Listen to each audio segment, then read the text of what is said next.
देखते हैं बिसल देवरासो। तीसरी जो रचना है हमारे पास वो बिसल देवरासो है।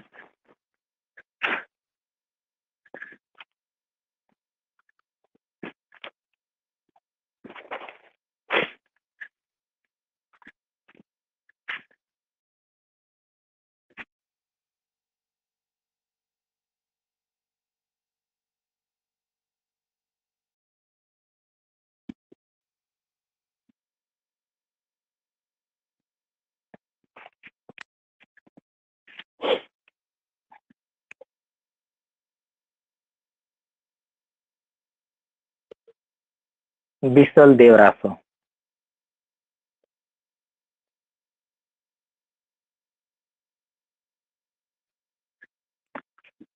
तीसरी जो हमारी रचना है वो है बिसल देवरासो, और ये कैसी शैली में है तो गे शैली में लिखी गई है। याद रखना है, गे शैली का मतलब होता है गाने योग्य, इसको गाया जाता है। ठीक है, बिसल देवरासो जो रचना है इसको क्या कहा जाता है, गाया जाता है। और इस रचना के रचनाकार, तो लिखेंगे यहाँ पे रचनाकार। रचनाकार कौन है, नरपत नल।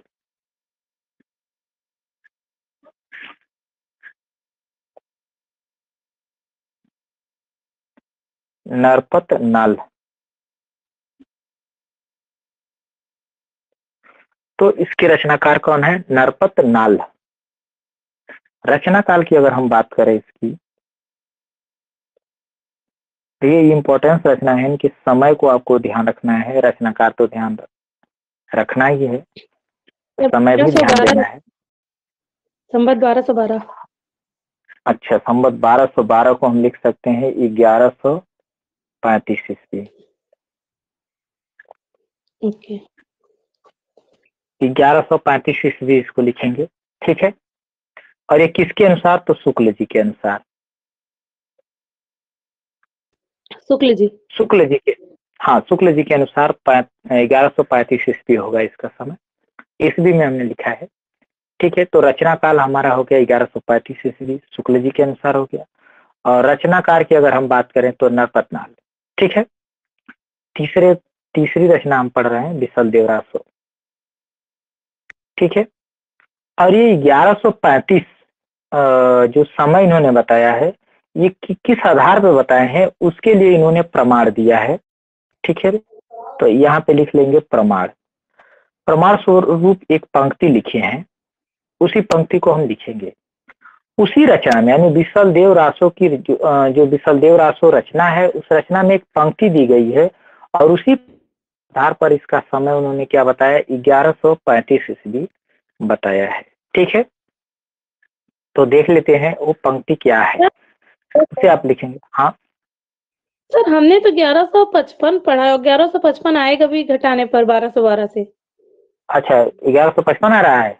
ठीक है, उसको बना लीजिए। अभी मैं लिखने जा रहा हूँ, परेशान न हो जी, अभी लिखने जा रहा हूँ। 1200 कोई 72 मानता है, कोई 1212 मानता है। ठीक है, तो उसको लिख रहे हैं, पंक्ति को लिख रहे हैं।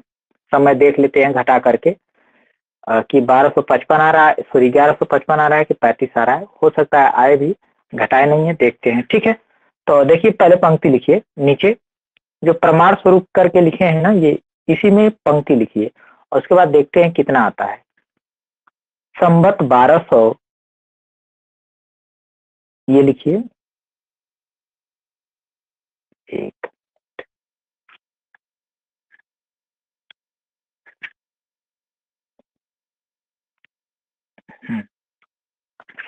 संवत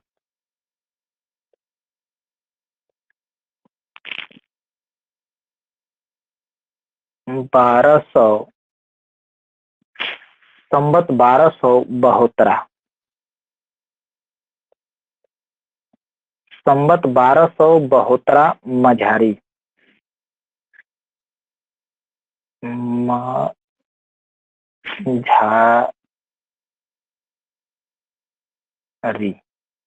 ठीक है, संवत 1272 मझारी, कामा लगा के लिखेंगे। आगे जेठवदी, ये पंक्ति आपको याद होनी चाहिए। किस रचना से संबंधित है, प्रश्न बन सकता है। जेठवदी नवमी, नवमी बुधवारी, बुधवारी, बुधवारी। नाल्ह रसायन, देखिए इसमें आ गया ना रसायन, नाल्ह रसायन, इसी से जो है, यहीं से रसायन शब्द आया है, इसी से जो है रासो शब्द की उत्पत्ति किसने माना है, बताएंगे किसने माना है। रसायन आरंभ, हाँ शुक्ल जी, ठीक है। आरंभ करी, आरंभ करी शारदा,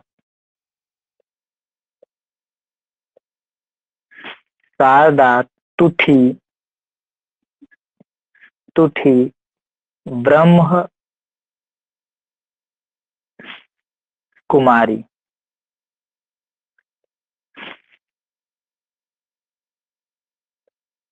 ठीक है। 1272 मझारी, जेठवदी नवमी बुधवारी, नाल रसायन आरंभ करी शारदा तुथी ब्रह्म कुमारी।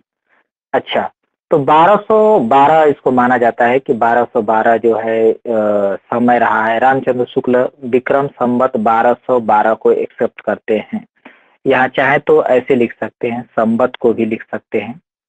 यहाँ रचना काल लिखा है शुक्ल के अनुसार, यहाँ 1212 विक्रम संवत, ठीक है।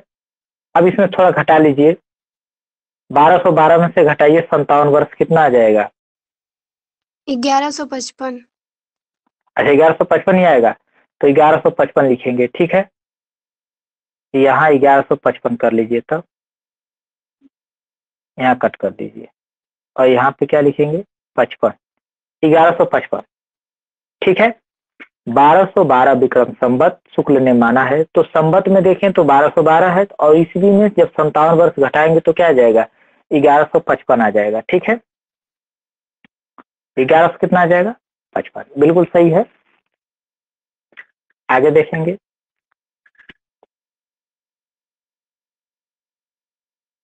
चलिए। तो ये पंक्ति है, ये किससे संबंधित है, विसल देव रासो के आरंभ में। विसल देव रासो जो ग्रंथ लिखा गया है, उस ग्रंथ के आरंभ में यही पंक्ति है, यानी उसकी प्रारंभिक पंक्ति है, कह सकते हैं। तो यहाँ कोष्टक में चाहे तो लिख सकते हैं, क्या लिख सकते हैं कि विसल देव रासो की प्रारंभिक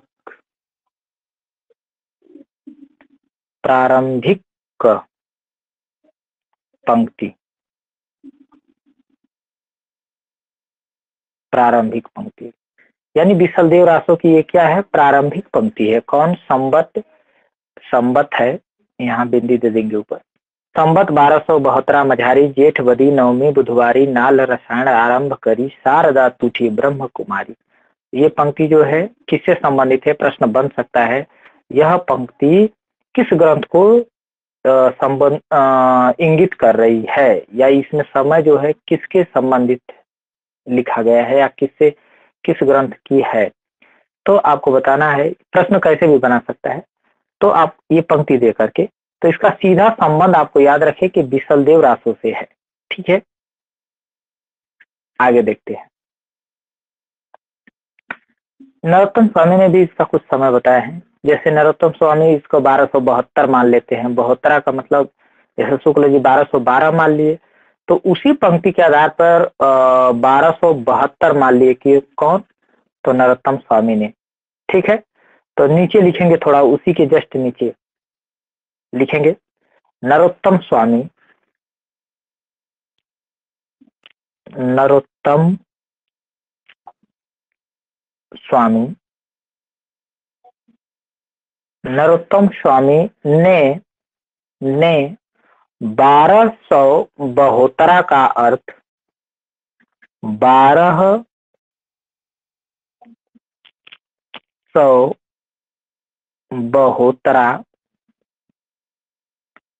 1272 का अर्थ विक्रम संवत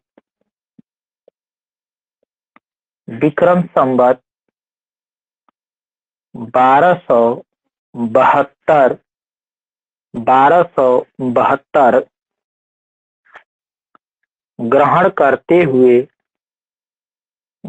करते हुए इसका रचना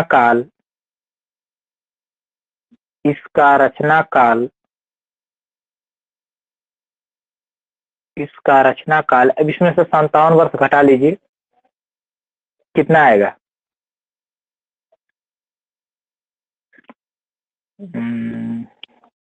1215। हाँ, इसका रचना काल 1215। हाँ 1215 ईस्वी माना है। 1215 ईस्वी माना है, नीचे लिख लेंगे। यानी नरोत्तम स्वामी इसको जो है 1272 एक्सेप्ट कर लेते हैं, कहते हैं इसका अर्थ 1272 हुआ। और शुक्ल जी क्या इसका अर्थ निकालते हैं? 1272 का मतलब 1212 निकालते हैं। कौन? संवत 1212 शुक्ल जी। ठीक है, नीचे लिखेंगे मोतीलाल मेनारिया, ये राजस्थान के हैं विद्वान और राजस्थानी साहित्य के। मोतीलाल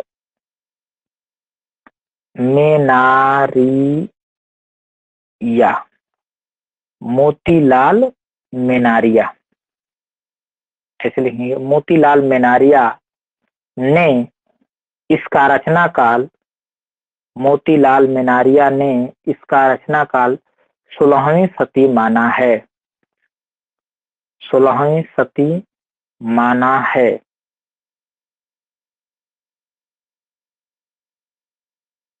और माता प्रसाद गुप्त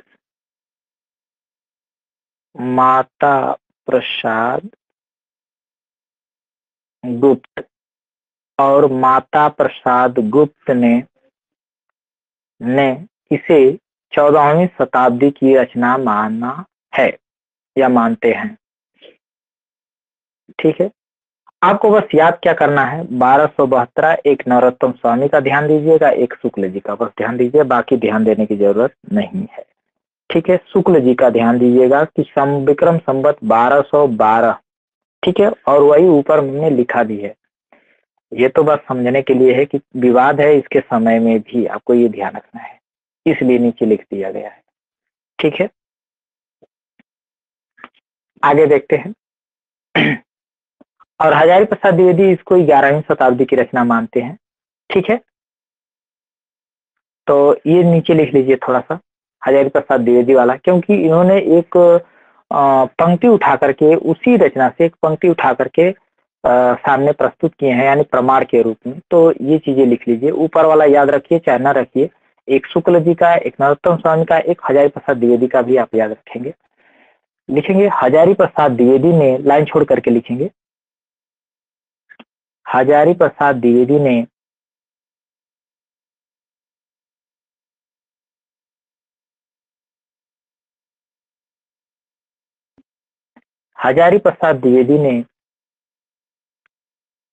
इसे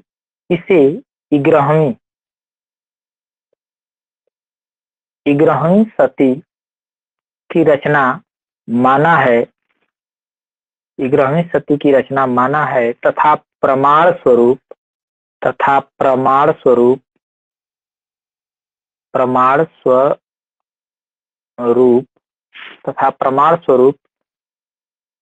निम्न पंक्तियां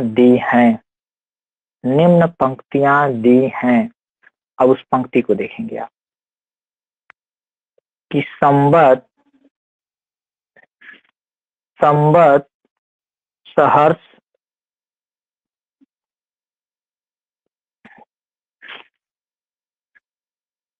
73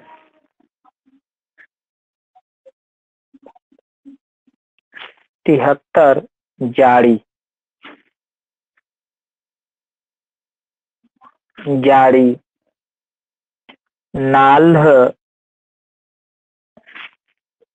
नाल्ह कविवर, नाल्ह कविवर, सरसीय वाणी, सरसीय, सरसीय वाणी, सरसीय वाणी। ठीक है, तो सहस्र मतलब 1000, सहस्र मतलब 1000, और ये ठीक है। अर्थात नीचे लिखना चाहें तो यहाँ कोष्टक में लिख सकते हैं विक्रम संवत 1073।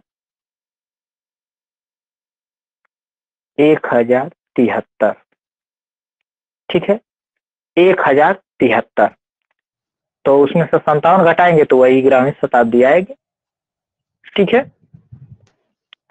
तो ये पंक्ति जो है हजारी प्रसाद द्विवेदी ने ग्रामीण शताब्दी साबित करने के लिए पंक्ति क्या किए हैं, प्रस्तुत किए हैं। कौन? हजारी प्रसाद द्विवेदी।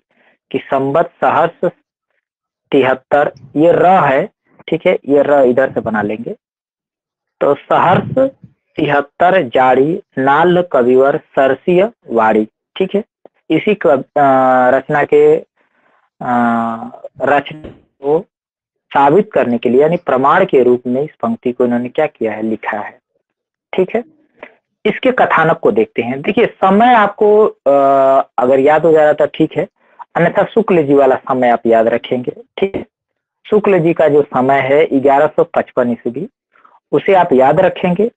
अगर बाकी का याद पढ़ते रहेंगे, याद रहेगा तो ठीक है, नहीं भी याद रहेगा तो भी कोई बात नहीं है, लेकिन शुक्ल जी का समय आपको याद होना चाहिए। कथानक देखिए, आपको कथानक याद होना चाहिए, इंपॉर्टेंस कथानक। कथानक, कथानक आपको याद होना चाहिए। ठीक है, क्या होना चाहिए? कथानक याद होना चाहिए। लिखेंगे इसमें, कथानक में लिखेंगे, इसमें अजमेर के चौहान, कहाँ के? अजमेर के। कभी कभी ध्यान दीजिए, प्रश्न ऐसे बनता है, किस रचना में अजमेर के शासक का वर्णन मिलता है? बात समझ रहे ना, ऐसे भी प्रश्न बन जाता है। तो देखिए, अजमेर लिख दिया मैंने ना, बिसल देव रासों में ये मिलता है अजमेर का वर्णन। तो इसमें अजमेर के चौहान, चौहान शासक, इसमें अजमेर के चौहान शासक बिसल देव, अजमेर के चौहान शासक बिसल देव, बिसल देव, बिसल देव के, सॉरी बिसल देव के नहीं, बिसल देव तृतीय, बिसल देव तृतीय, तृतीय लिख लीजिए, बिसल देव तृतीय। और बिसल देव तृतीय का दूसरा नाम क्या है, उसे भी लिख लीजिए, विग्रहराज चतुर्थ, विग्रह राज चतुर्थ। अब देखिए, दोनों में से कोई नाम आए तो समझ लीजिए वही है। विग्रह राज चतुर्थ को ही बिसल देव तृतीय कहा गया है। ठीक है, बात समझ में? विग्रह राज चतुर्थ को ही बिसल देव कहा गया है, ध्यान रखेंगे। तो सॉरी, विग्रह राज चतुर्थ तथा, इसी के आगे लिखेंगे, तथा मालवा, तथा मालवा के, मालवा के भोज परमार, मालवा के भोज परमार,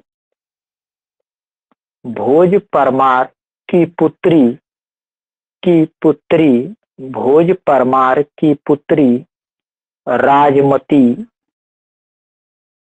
राजमती की कहानी है, की कहानी है। इसमें क्या है?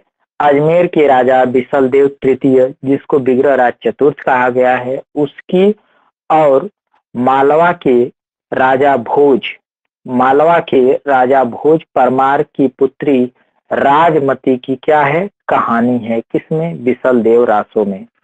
ठीक है, नीचे लिखेंगे, बिसल देव नीचे से लिखेंगे लाइन छोड़ के। बिसल देव राजमती के किसी कथन से, बिसल देव यानी ये वाला, बिसल देव, बिसल देव राजमती यानी कि इनकी अपनी पत्नी राजमती, ठीक है। तो राजमती के किसी कथन से रुष्ट होकर, राजमती के किसी कथन से रुष्ट होकर उड़ीसा चले जाते हैं। कहाँ चले जाते हैं, प्रश्न ये बन चुका है। कहाँ चले जाते हैं, तो उड़ीसा चले जाते हैं। तो बिसल देव राजमती के किसी कथन से रुष्ट होकर उड़ीसा चले जाते हैं तथा वहां एक वर्ष, तथा वहां एक वर्ष कोष्ठ में 12 माह, एक वर्ष कोष्ठ में लिख देंगे 12 माह, तभी तो 12 मासा का वर्णन होगा इसमें, ठीक है। सबसे पहले किसमें 12 मासा का वर्णन मिलता है, इसी रचना में मिलता है। तो यहाँ प्रश्न बनेगा एक वर्ष कोष्ठ में 12 माह, कोष्ठ बंद कर लेंगे, तक रहते हैं, ठीक है। उड़ीसा में कितने वर्ष तक रहते हैं, तो एक वर्ष यानी 12 माह तक रहते हैं, ठीक है। इसमें यही कहानी है कि राजा भोज है, सॉरी, राजा भोज की पुत्री जो राजमती है उसका विवाह जो है बिसल देव से होता है। बिसल देव तृतीय या विग्रहराज चतुर्थ थे। राजमती की किसी बात को लेकर के जो है बिसल देव गुस्सा हो जाते हैं, रूठ जाते हैं और उड़ीसा चले जाते हैं, उड़ीसा राज्य को चले जाते हैं और वहीं पर एक वर्ष रहते हैं, यानी 12 माह क्या करते हैं, वहीं व्यतीत करते हैं और 12 माह के बाद जो है वापस लौटते हैं, ठीक है। इसके कथानक को 4 खंडों में बांटा गया है। प्रश्न यहाँ बनता है कि बिसल देव राजसेव जो रचना है उसके कितने भाग हैं, तो 4 भाग हैं, ठीक है। तो नीचे लिखेंगे इसके कथानक को 4 भागों में विभक्त किया गया है।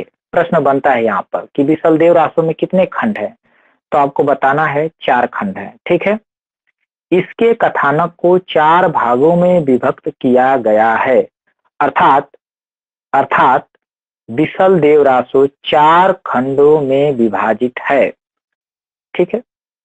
ऐसे समझ लीजिए, इसके कथानक को 4 भागों में विभक्त किया गया है, अर्थात बिसल देव रासो 4 खंडों में विभक्त है, ऐसे लिख लीजिए, ठीक है। तो प्रश्न यहाँ से बनता है कि बिसल देव रासो में कितने खंड है, तो बताएंगे 4 खंड है, ठीक है। नीचे लिखेंगे प्रथम खंड। आखिर प्रथम खंड में क्या है, यहाँ प्रश्न बनता है प्रथम खंड में क्या है, तो लिखेंगे प्रथम खंड। हाँ, प्रथम खंड में विवाह होता है, बिल्कुल, बहुत अच्छा। उसके बाद हम जब अभी पूरा नहीं लिखेंगे, केवल प्रथम खंड लिखेंगे, इसमें कुछ लिखना है, ठीक है। मैं ऐसे ही यहाँ पे द्वितीय भी लिख दे रहा हूँ, द्वितीय आपको अभी नहीं लिखना है, तो द्वितीय खंड। तो प्रथम खंड में लिखिए आप बिसल देव और राजमती, बिसल देव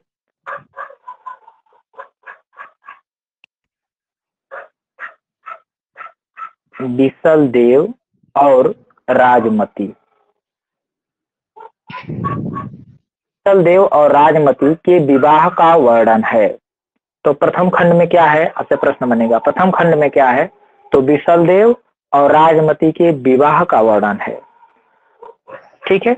इसके बाद द्वितीय खंड लिखिए और द्वितीय खंड में लिखेंगे बिसल देव राजमती से नाराज उड़ीसा चले जाते हैं। हाँ, यहाँ रूठना है, बिल्कुल, बहुत अच्छा।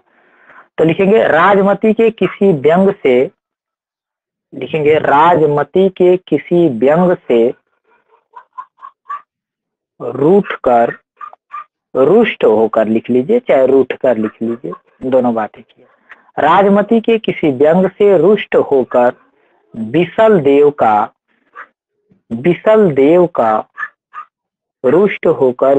देव का उड़ीसा जाना तथा 1 वर्ष तक उड़ीसा जाना तथा 1 वर्ष तक प्रवास में रहना।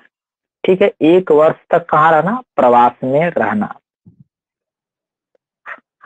उसके बाद लिखना है तृतीय खंड।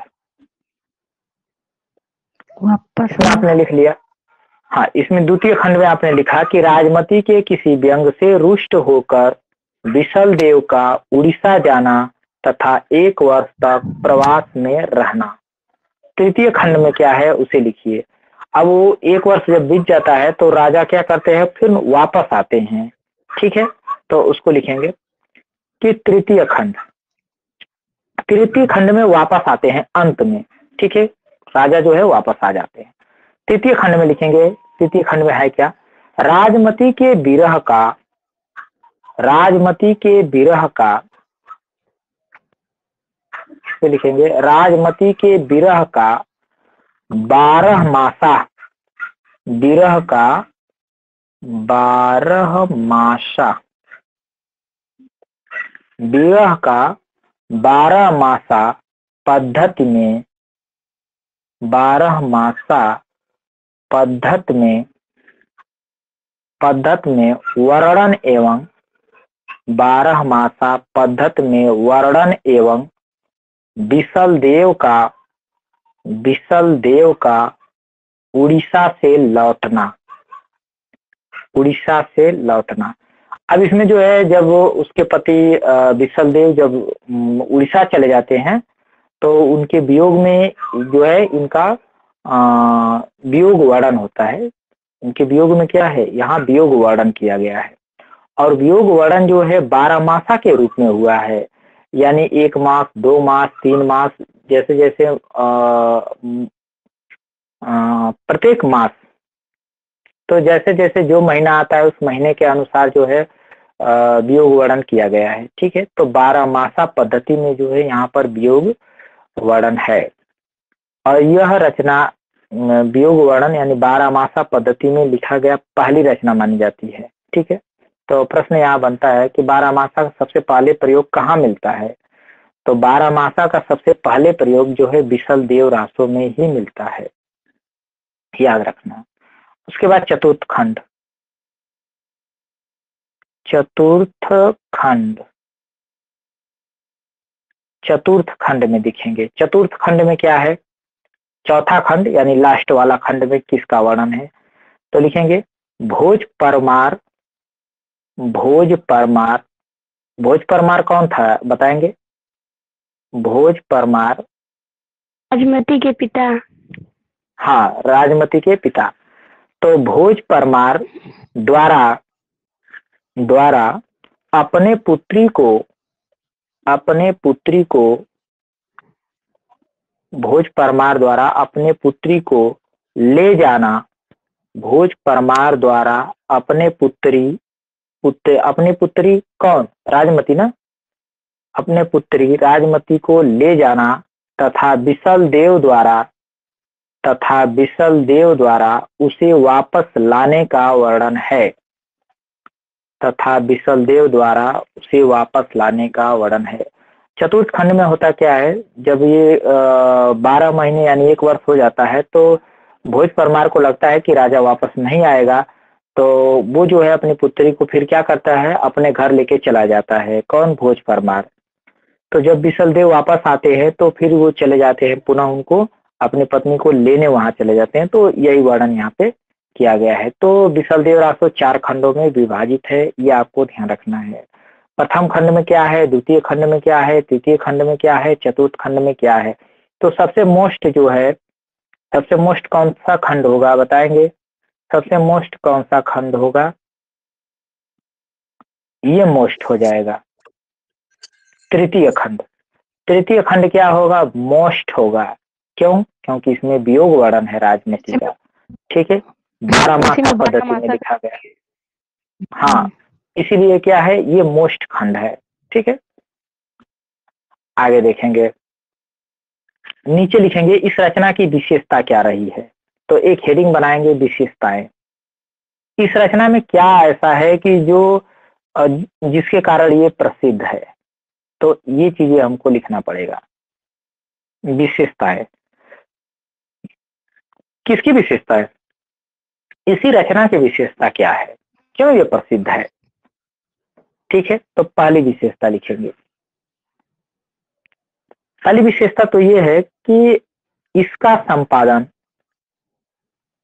संपादन माता प्रसाद गुप्त ने किया है। इसका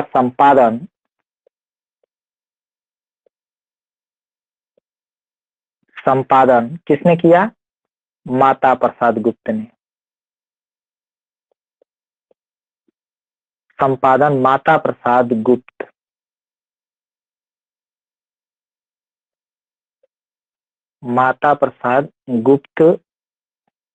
ने किया है। तो इसके संपादन कौन किया है, तो माता प्रसाद गुप्त ने किया है। एक पहली विशेषता हो गई। आपसे प्रश्न बने विशलदेव रासो का संपादन किसने किया, तो माता प्रसाद गुप्त ने किया। दूसरी चीज, अच्छा एक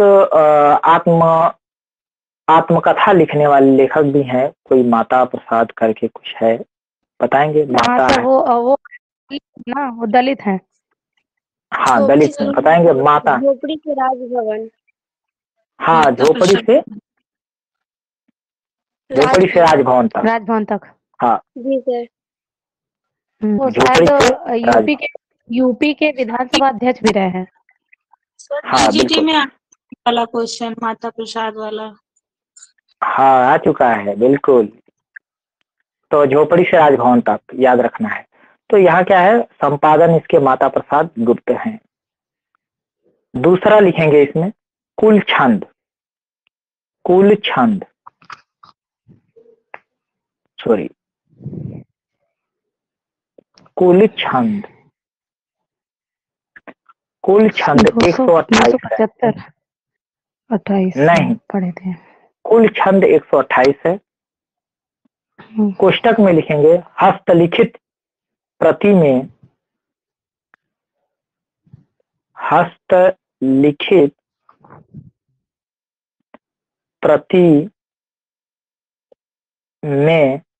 125 छंद हैं। ठीक है, हस्तलिखित प्रति में कितने छंद हैं, 125 छंद हैं। तो इसमें कुल 128 छंद है। जो माता प्रसाद गुप्त ने संपादन किया है उस पुस्तक में 128 छंद है, लेकिन जो हाथे से लिखी गई प्रति मिली है, ठीक है, उस प्रति में 125 ही छंद है, 3 छंद कम है। क्लियर है। तो बस ये वाला आपसे प्रश्न बने तो 128 ही आपको बताना है। क्लियर है। और हस्तलिखित जब पूछे तो 125 बताइएगा, अर्थात वो जब भी पूछे कुल छंद कितने हैं तो 128। क्लियर है। तीसरी क्या विशेषता है इसमें सर्वत्र, इसमें लिखेंगे, इसमें सर्वत्र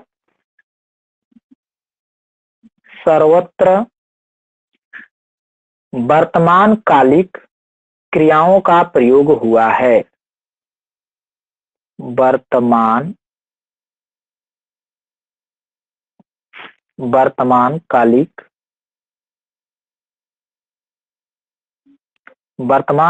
क्रियाओं का प्रयोग हुआ है। ठीक है, यानी वर्तमान काल में करके इसको लिखा गया है। था लगा के नहीं लिखा गया है। वह कर रहा है मतलब वर्तमान, ऐसा लगता है कि ये उसी समय राजा थे, मतलब इसको पढ़ने से एकदम क्लियर हो जाता है कि लेखक भी उसी समय था, उसी समय ये घटना भी घट रही थी, यानी वर्तमान कालिक क्रिया में लिखी गई है। ठीक है, था नहीं लगा है, न होगा लगा है, न भविष्य न भूत, केवल वर्तमान। चौथी विशेषता इसकी क्या है, हिंदी साहित्य में सबसे पहले, ये मोस्ट है, मोस्ट इसको लगाने ना, ये चौथी विशेषता को मोस्ट, इसको क्या करेंगे, मोस्ट लगाएंगे। मोस्ट लिखेंगे, हिंदी साहित्य में सबसे पहले बारहमासा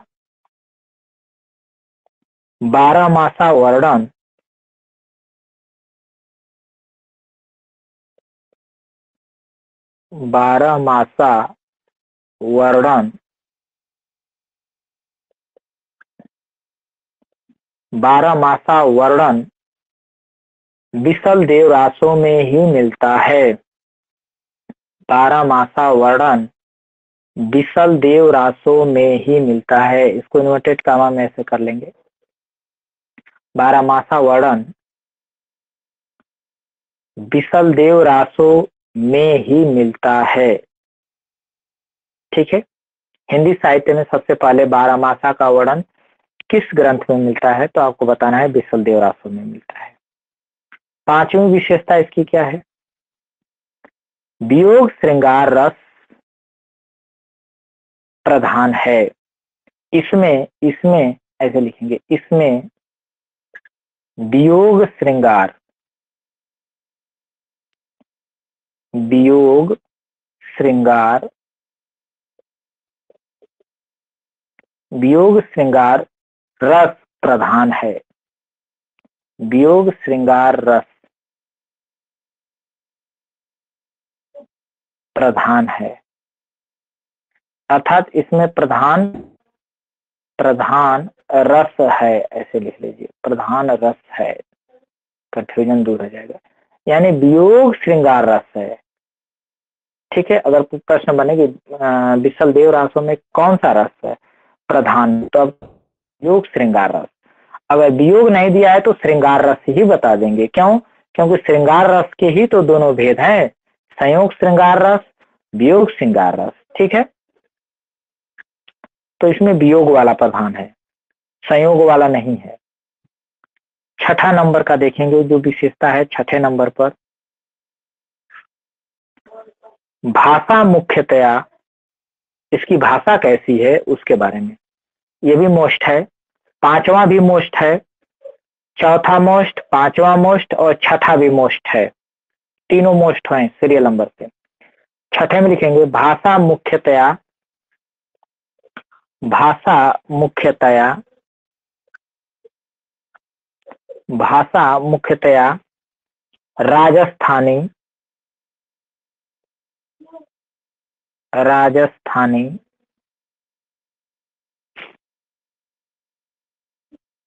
कामा ब्रज, लेकिन एक पूछेगा तो राजस्थानी लगा देंगे, ब्रज एवं मध्य देश की भाषा का भी प्रयोग हुआ है। एवं मध्य देश की भाषा का भी प्रयोग हुआ है। लेकिन अगर आपसे प्रश्न में एक ही विकल्प देगा तो आप राजस्थानी टिक करेंगे। ठीक है।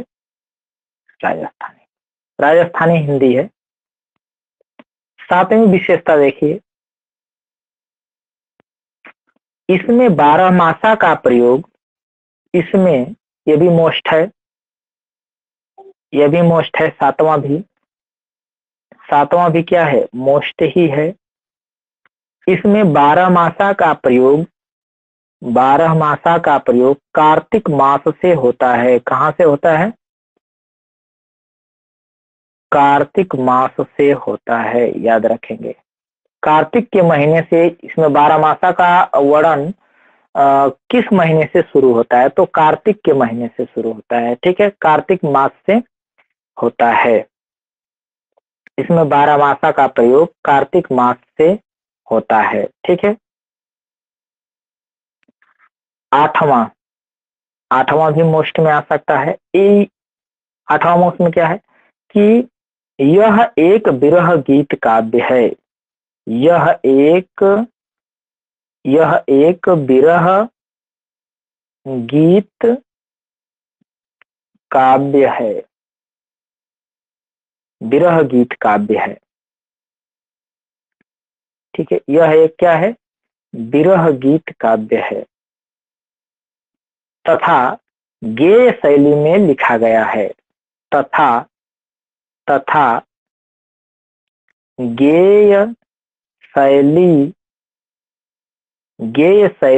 में लिखा गया है। ठीक है। किस शैली में लिखा गया है? तो गेय शैली में लिखा गया है। यह कैसा रचना है? तो विरह गीत काव्य है। ठीक है। 9 नंबर की विशेषता लिखेंगे,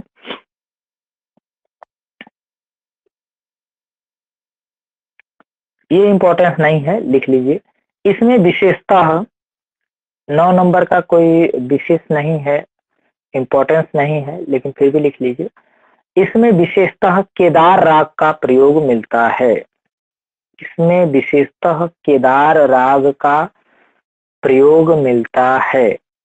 ठीक है, तो ये रही विसल देव रासों के बारे में कुछ जानकारी।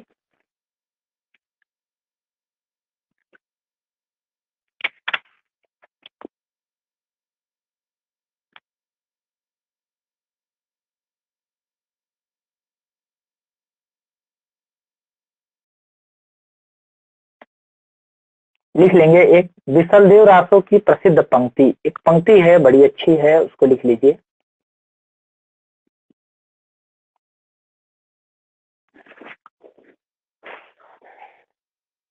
लिखेंगे, बड़ी अच्छी पंक्ति है। और ये क्यों है? क्योंकि रानी ने कुछ कड़वा बात बोल दी थी, जिस बात की वजह से राजा रूठ करके चले जाते हैं। तो उसी से संबंधित एक पंक्ति है, कड़वा बोल न बोलिए नारी, कड़वा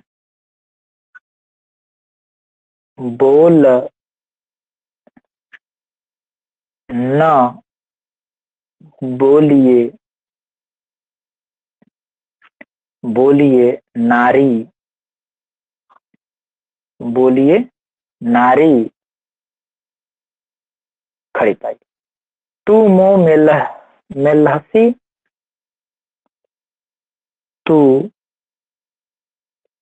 मो मेलहसी चित्र विसारी, चित्र विसारी, चित्र विसारी।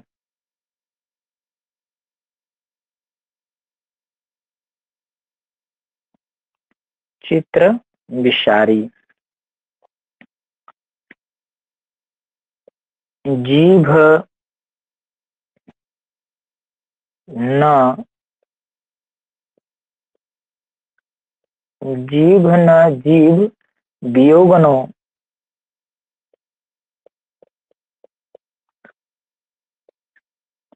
वियोगनो दौका दाधा, दौका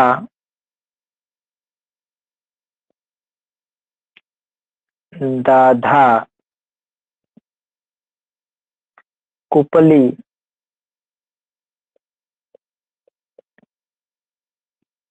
मेलहई।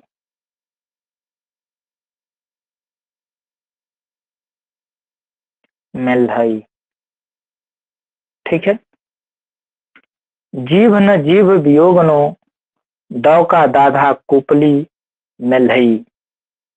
ठीक है, कह रहा है कि जीभ से जो व्यक्ति को दागा जाता है या चोट दिया जाता है, ठीक है, उससे वियोग होता है, उससे कष्ट होता है, और उससे जो, या यहाँ से ले सकते हैं, कड़वा बोल न बोलिए नारी, तुमो मेलसी चित्र बिसारी। अर्थात ये बताना चाह रहा है कवि कि कड़वा बोल जो आप बोलते हैं वो जो है ज्यादा कष्ट देता है। अर्थात जीभ का दागा हुआ व्यक्ति, यानी जीभ से चोट किया हुआ व्यक्ति या जीभ से जलाया हुआ व्यक्ति, ठीक है, वो दोबारा जो है पुलकित नहीं होता है या प्रसन्नित नहीं होता है या पहले जैसा नहीं बन सकता है। लेकिन आग से दागा हुआ कुपिल भी जो है पुनः पुलकित हो जाती है, लेकिन जीभ से दागा हुआ नहीं हो पाता है। अर्थात इसको ज्यादा वो आग बोल रहे हैं, किसमें? वाणी में आग, जीभ में आग। तो इससे आप किसी को न डसिए या न दागिए। ठीक है, बात समझ गए? आग से भी ज्यादा कष्ट ये देता है। उससे अच्छा आप आग से थोड़ा उनको जला दीजिए, वो फिर पुलकित हो जाएगा, लेकिन जीभ से जला देंगे तो वो पुलकित नहीं होगा। बात समझ गए? इसी पंक्ति को लिखा गया है। तो ये पंक्ति किससे है? विसल देव रासो से है, याद रखेंगे, कभी कभी ये प्रश्न बन सकता है। एक कथन है, लिखेंगे, एक कथन है, लिखेंगे नीचे। वीर गीत के रूप में वीर गीत के रूप में वीर गीत के रूप में सबसे पुरानी पुस्तक वीर गीत के रूप में सबसे पुरानी पुस्तक विसल देव रासो मिलती है।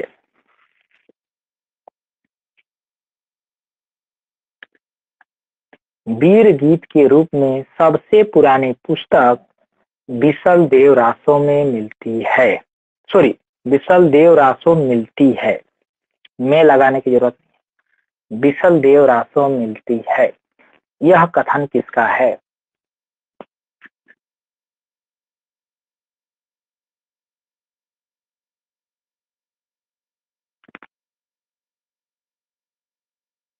यह कथन किसका है बताएंगे? शुक्ल जी का। हाँ, शुक्ल जी का, बिल्कुल, रामचंद्र शुक्ल का है। यह कथन किसका है? तो वहां नीचे डैश दे के लिखिए रामचंद्र शुक्ल, यानी ये बात रामचंद्र शुक्ल ने कहा है। ठीक है, और भी कुछ इंपॉर्टेंट कथन है, मैं उनको देख लेता हूँ।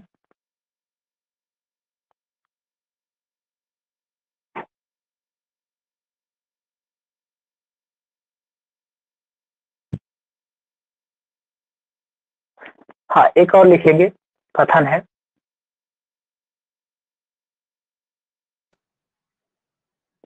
भाषा की परीक्षा करके देखते हैं तो, लिखेंगे भाषा की परीक्षा करके देखते हैं तो विसल देव रासो की भाषा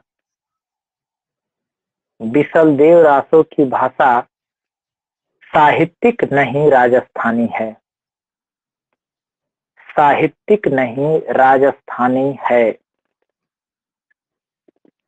विसल देव रासों में बीच बीच में विसल देव रासों में बीच बीच में बराबर साहित्यिक भाषा विसल देव रासों में बीच बीच में बराबर साहित्यिक भाषा हिंदी को मिलाने का प्रयत्न दिखाई पड़ता है। हिंदी को मिलाने का प्रयत्न दिखाई देता है, सॉरी, दिखाई पड़ता है। यह कथन किसका है?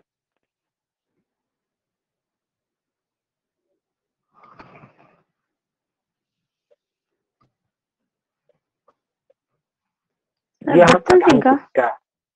नहीं, यह भी शुक्ल जी का ही कथन है। यह भी किसका है? शुक्ल जी का ही कथन है। और भगीरथ मिश्र का तो पूछेंगे नहीं, ठीक है, इतना ही रहने देंगे इसके बारे में कथन। आगे एक रचना है हमारी, उसको बारे में लिखेंगे। आगे जो रचना है उसके बारे में लिखेंगे। यह रचना है हमीर रासो, चौथे नंबर की होगी, हमीर रासो।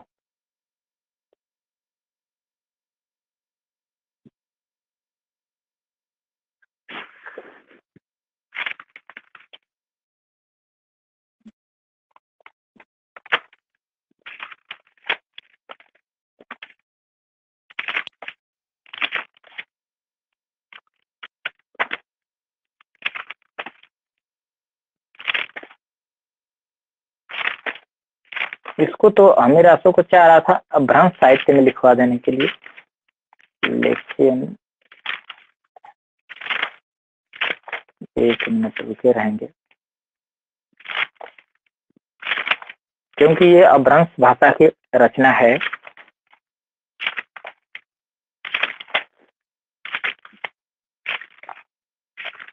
विद्यापति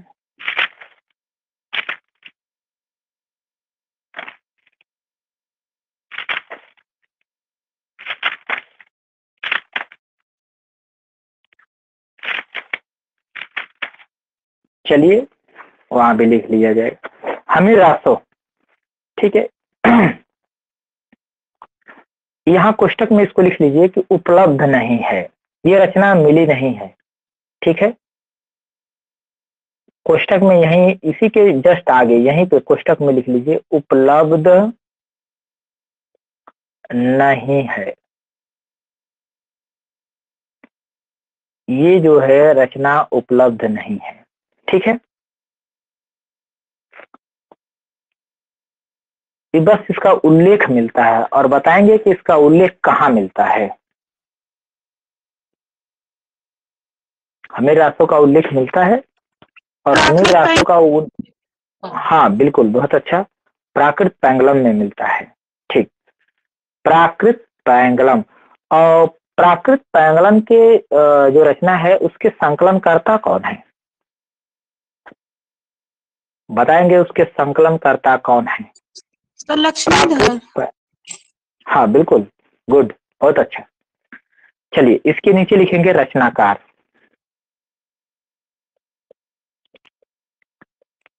रचनाकार, रचनाकार जो है सारंगधर हैं।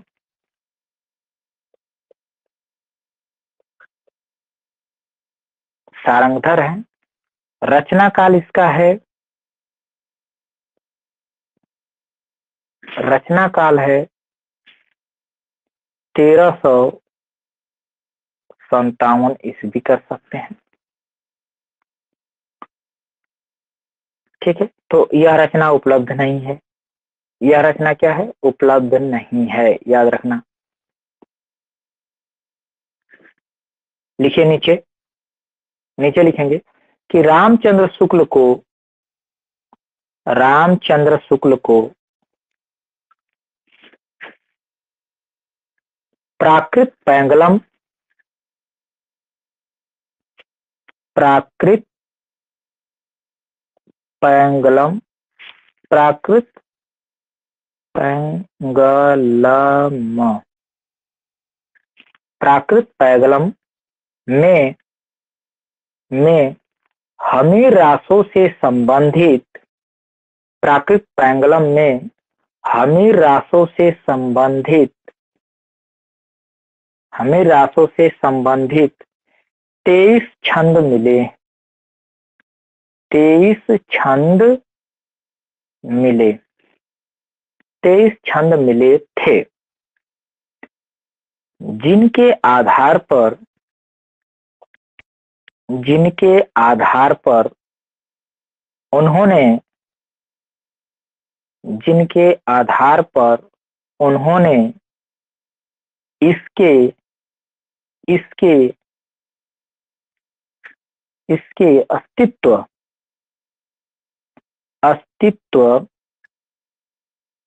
इसके अस्तित्व की कल्पना की थी, इसके अस्तित्व की कल्पना की थी।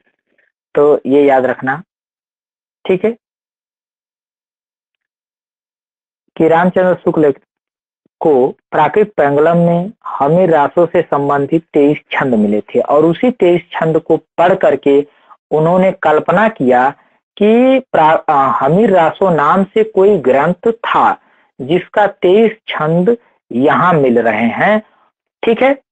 वो पुस्तक आज नहीं है लेकिन उसके 23 छंद कहाँ मिले, प्राकृत पैंगलम में मिले हैं, ठीक है। और वह रचना उसी 23 छंदों के आधार पर बताया कि यह एक रचना थी जिसका नाम हमीर रासो था। कौन कहता है ऐसी बात, शुक्ल जी मानते हैं, ठीक है। थोड़ा प्राकृत पैंगलम के भी बारे में लिख लीजिए, थोड़ा सा शॉर्टकट में दूसरे पेन से कोष्टक में करके ही लिख लीजिए। प्राकृत पैंगलम,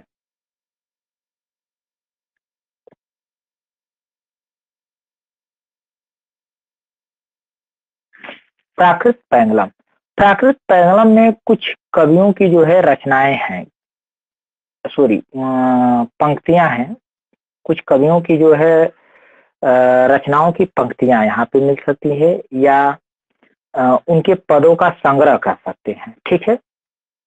प्राकृत पैंगलम क्या है, कुछ कवियों के पदों का संग्रह है, ठीक है, जिसके संकलनकर्ता लक्ष्मीधर हैं। तो यहाँ कोष्टक में लिख लीजिए सॉरी संकलनकर्ता, संकलन कर्ता, संकलनकर्ता कौन है? लक्ष्मीधर।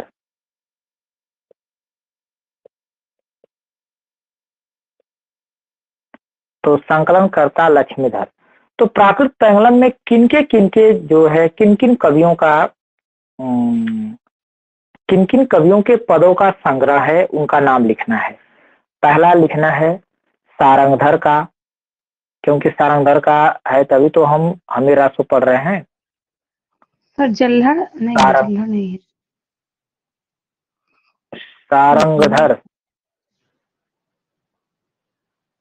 कौन? सारंगधर, यहाँ बिंदी लगाइएगा। सारंगधर, ठीक है, यहाँ बिंदी ना लगाइएगा, ठीक है। और बब्बल,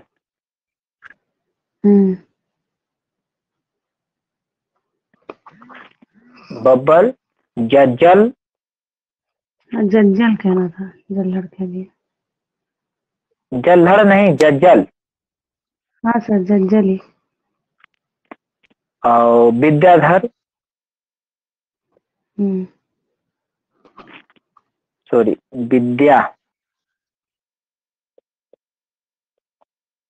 विद्याधर, ठीक है, विद्याधर, विद्याधर।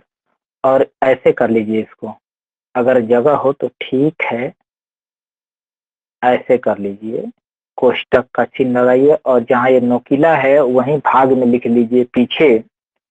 यहाँ पर पीछे लिखिए, क्या लिखेंगे? कोष्टक में लिख लीजिए, इन सभी के पदों का संग्रह, इन सभी के पदों का संग्रह प्राकृत पैगलम है। इन सभी के मतलब इन चारों के, जो सारंगधर है, बब्बल है, जज्जल है, विद्याधर है, ठीक है, इन सभी के पदों का संग्रह प्राकृत पैगलम है, ठीक है। प्राकृत पैगलम में किनके पदों का संग्रह है? तो सारंगधर के, बब्बल के, जज्जल के और विद्याधर के। और प्राकृत पैगलम के जो संकलन करता है, मतलब इसको जो इकट्ठा किया, ठीक है, वो लक्ष्मीधर है। ये प्राकृत पैंगलम के बारे में था, अब कुछ नहीं इसके बारे में जानना है। कथानक लिखेंगे, कथानक। ये कथानक किसके लिए लिख रहे हैं? प्राकृत पैंगलम के बारे में। किसके बारे में ये कथानक है? हाँ, हमीर राष्ट्र के बारे में। ये तो प्राकृत पैंगलम मतलब थोड़ा सा जानकारी वहां पे बस ले लिया गया, ठीक है। हम कथानक लिखेंगे किसका? हमीर रासो का लिखेंगे। कथानक में लिखेंगे इसमें क्या कहानी है, थोड़ा सा शॉर्टकट में, ताकि बात समझ में आए कि इसमें हुआ क्या होगा। तो कथानक में लिखेंगे, क्योंकि ये रचना तो मिली नहीं है, लेकिन अंदाजा लगाया गया है थोड़ा सा स्टोरी पढ़ के, क्योंकि 23 छंद मिले हैं, तो 23 छंदों को पढ़ा गया है और उसके बाद अंदाजा लगाया गया है कि इसमें घटना क्या घटी होगी, ठीक है। जैसे राजा रानी है, उनके 4 लड़के हैं, चारों निकम्मे हैं, थोड़ा स्टोरी हमको पता हो गया तो आगे का स्टोरी हम अंदाजा लगा देते हैं, ठीक है। तो वैसे ही आगे की स्टोरी में क्या किया गया है? अंदाजा लगा दिया गया है, ठीक है। थोड़ा सा पढ़ा गया है तो क्योंकि थोड़ा सा मिल गया, उसके बाद अंदाजा लगा करके उसमें मान लिया गया कि यही हुआ होगा। तो लिखेंगे कथानक में, इस रचना में दिल्ली के सुल्तान, इस रचना में दिल्ली के सुल्तान अलाउद्दीन खिलजी,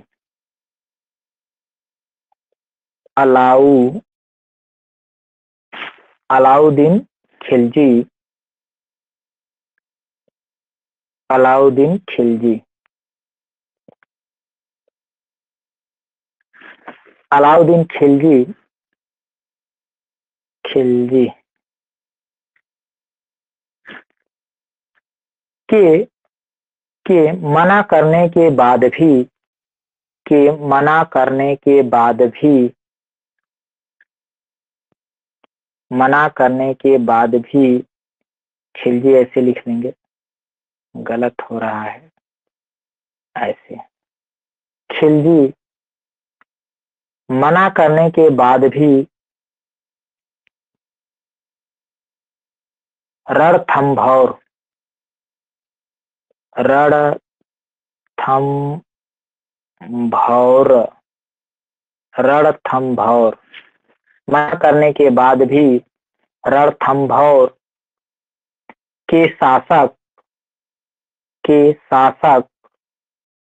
हमीरदेव के शासक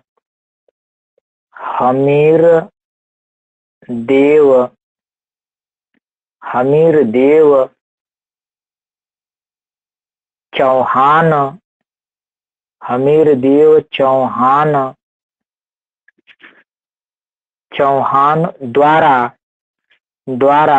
द्वारा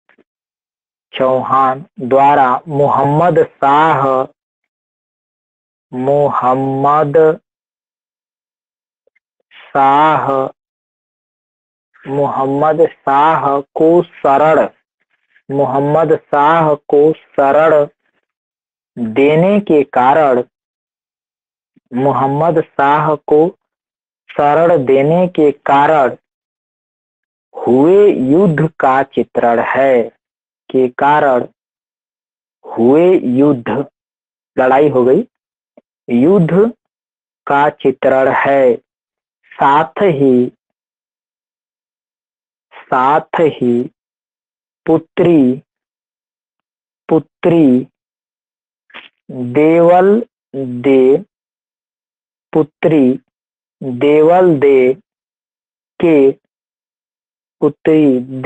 दे के आत्मोत्सर्ग का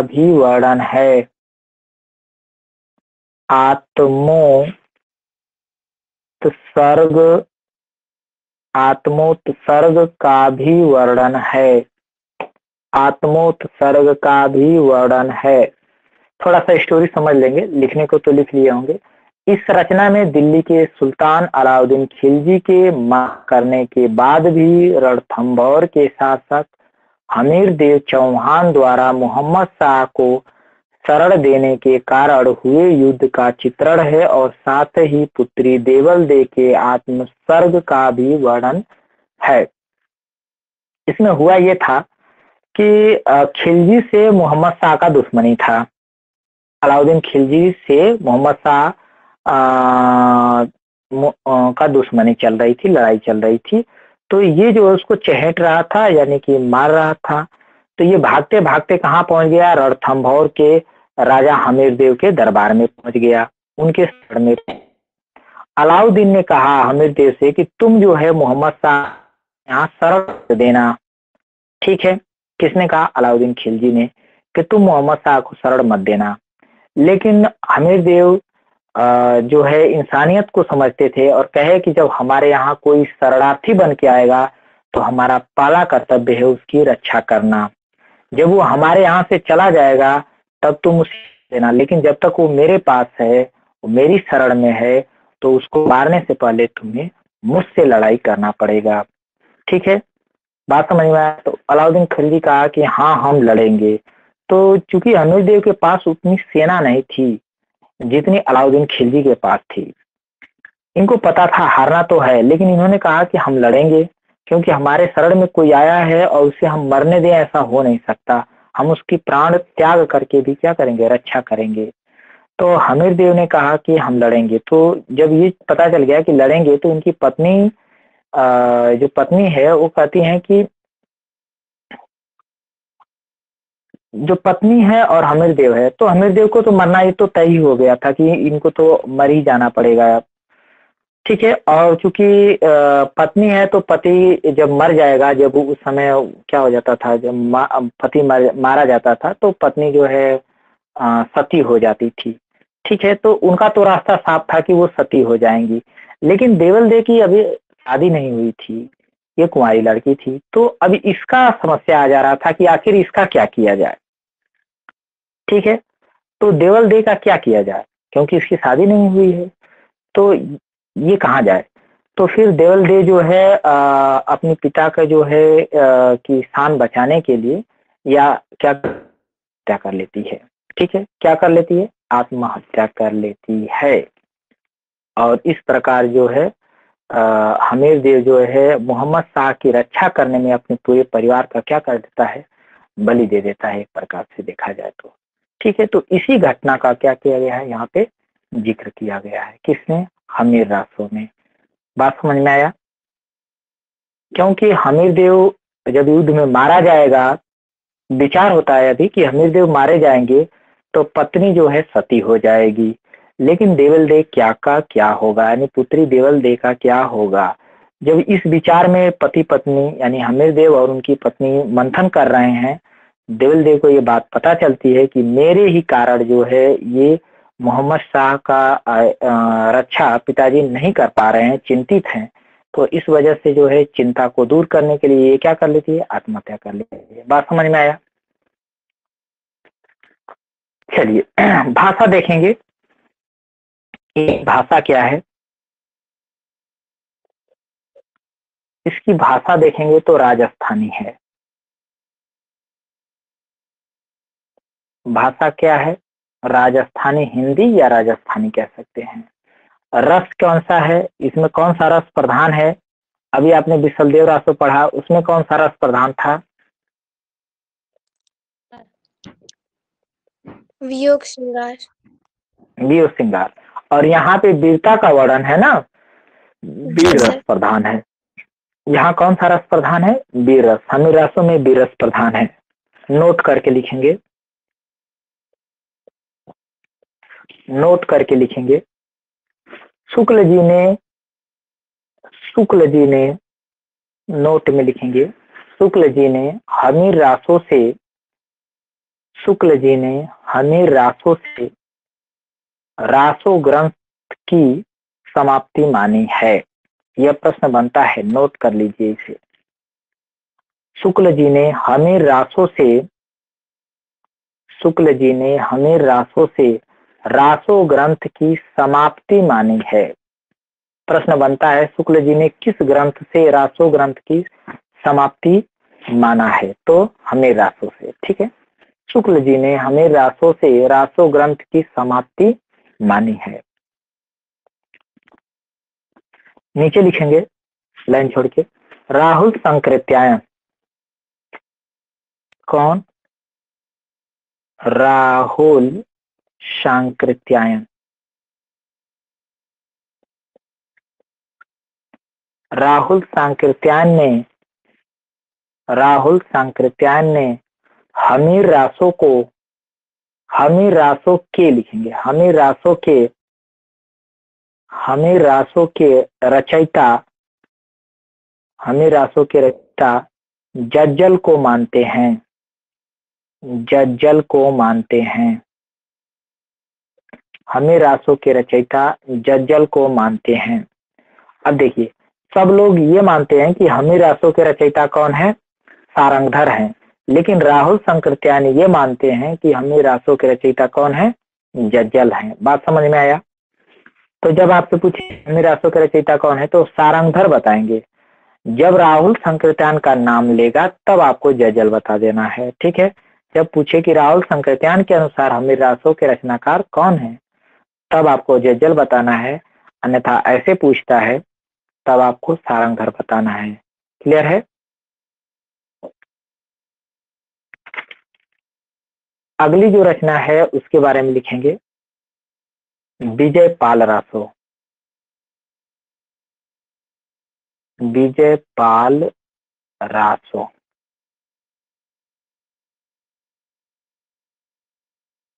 विजय पाल रासो, विजय पाल रासो चौथी या पांचवी रचना होगी।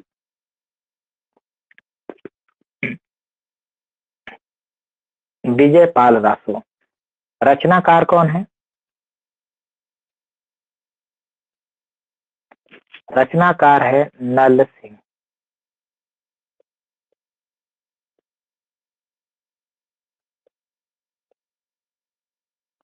नल सिंह भाट।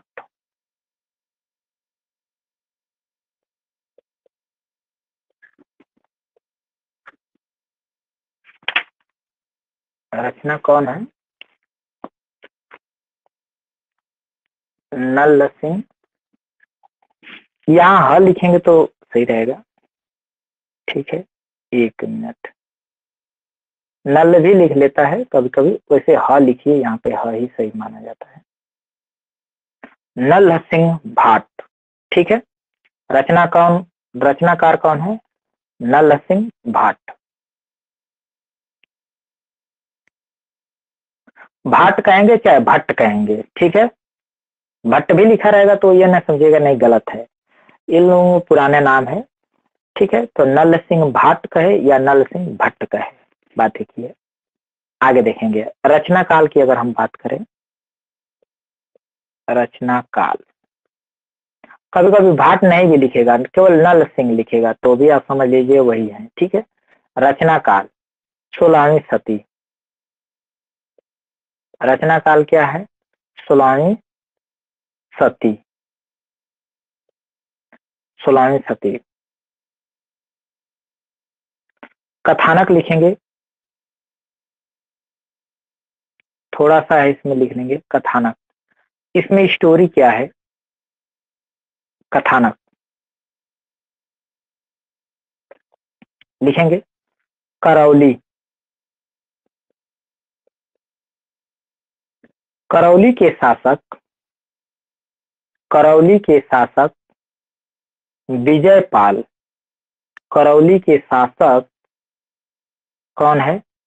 विजयपाल। करौली के शासक विजयपाल एवं एवं एवं पंग राजा, पंग राजा एवं पंग राजा, करौली के शासक विजयपाल एवं पंग राजा के मध्य हुए युद्ध का चित्रण है, के मध्य हुए युद्ध का चित्रण है। भाषा इसकी कैसी है? भाषा की अगर बात करें, भाषा तो अपभ्रंश है। भाषा कैसी है? अपभ्रंश है। भाषा इसकी कैसी है? अपभ्रंश है। नोट में लिख लेंगे, नोट। शुक्ल जी ने इसे, शुक्ल जी ने इसे, नोट में लिख लेंगे, शुक्ल जी ने इसे रासो परंपरा में स्थान नहीं दी है, नहीं दिया है, ऐसे लिख लेंगे। शुक्ल जी ने इसे रासो परंपरा में स्थान नहीं दिया है। शुक्ल जी इसे रासो परंपरा का ग्रंथ नहीं मानते हैं, ठीक है। इसी बात को लिखना है कि शुक्ल जी ने इसे रासो परंपरा में स्थान नहीं दिया है, अर्थात जब वो रासो ग्रंथ लिखे हैं तो उसमें इसका जिक्र वो नहीं किए, नहीं करते हैं। किसका? विजयपाल रासो का। अब आगे लिखेंगे, अगला जो ग्रंथ है और सबसे मोस्ट और लास्ट भी है, ठीक है। कौन सा ग्रंथ है? पृथ्वीराज रासो, और बड़ा भी है, इसीलिए इसको लास्ट में लिख रहे हैं। पृथ्वीराज रासो,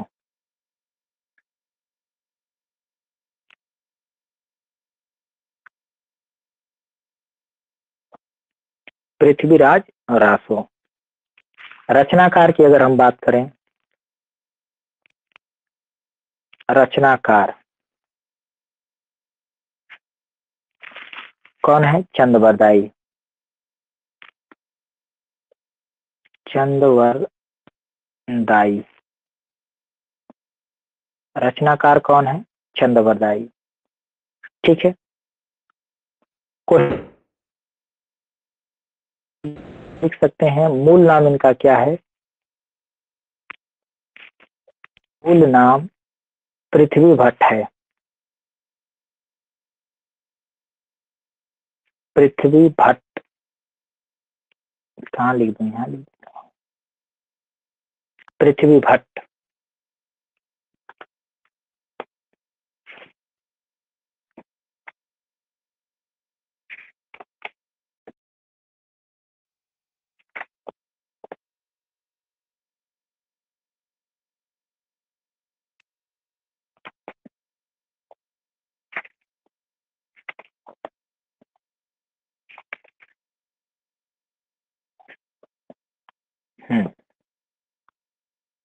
ठीक है।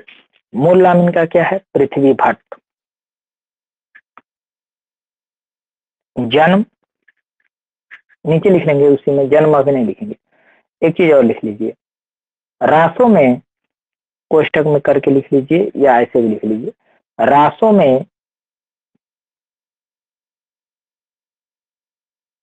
रासों में चंद्रवरदाई ने, रासों मतलब पृथ्वीराज रासों में चंद्रवरदाई ने अपना नाम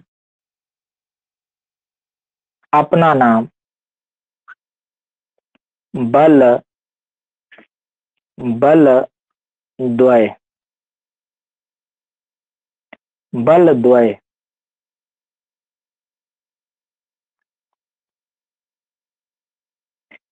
द्वय भी बताया है। रासों में चंद्रवरदाई ने अपना नाम बल द्वय भी बताया है। ठीक है, ये इंपॉर्टेंस नहीं है। जन्म देखेंगे, पृथ्वीराज रासो चंद्रवरदाई का जन्म कब हुआ। हम रचना के बारे में नहीं है, अभी लेखक के बारे में चलना है। जन्म 1168 ईस्वी लाहौर के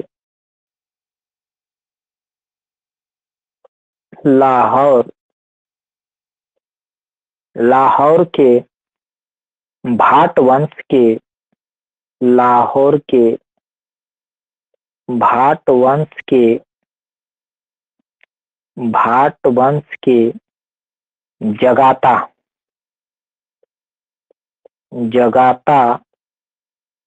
नामक गोत्र में हुआ। तो देख लीजिए, इनका जन्म 1168 ईस्वी लाहौर के भाट वंश के जगाता नामक गोत्र में हुआ। तो ये जन्म हो गया। निधन देख लीजिए, यहाँ से प्रश्न बनता है चंद्रवरदाई का जन्म कब हुआ, निधन कब हुआ, प्रश्न बन सकता है। निधन 1192 ईस्वी, यहाँ पे लिख लेंगे शुक्ल जी एवं हजारी प्रसाद द्विवेदी के अनुसार है। शुक्ल जी एवं हजारी प्रसाद द्विवेदी 1192 ईस्वी।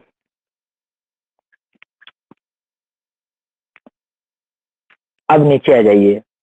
अब रचना काल का मतलब क्या है? पृथ्वीराज रासो कब लिखा गया? तो रचना काल 1193 ईस्वी। रचना काल क्या है? 1193 ईस्वी। रचना काल 1193 ईस्वी। कुल सर्ग सर इनका 1192 में हो गया था ना। निधन फिर 1193 में कैसे रचना की? निधन इनका हुआ 1192। ठीक, शुक्ल जी मानते हैं, हजारी प्रसाद द्विवेदी भी मानते हैं। अच्छा ठीक है, इसको थोड़ा घटा के देख लीजिए, 1 मिनट। अगर रचना काल की अगर हम बात करें, कई लोग कई चीज मानते हैं ना, इसीलिए एक लोगों के अनुसार तो है नहीं, जो ज्यादा फेमस है उसी के अनुसार हम दे देते हैं। 1 मिनट, हम आपको बता रहे हैं। 1294 है। 1294 में से 94 करे 49, 1249 में से आप घटाएंगे 57, कितना आ रहा है?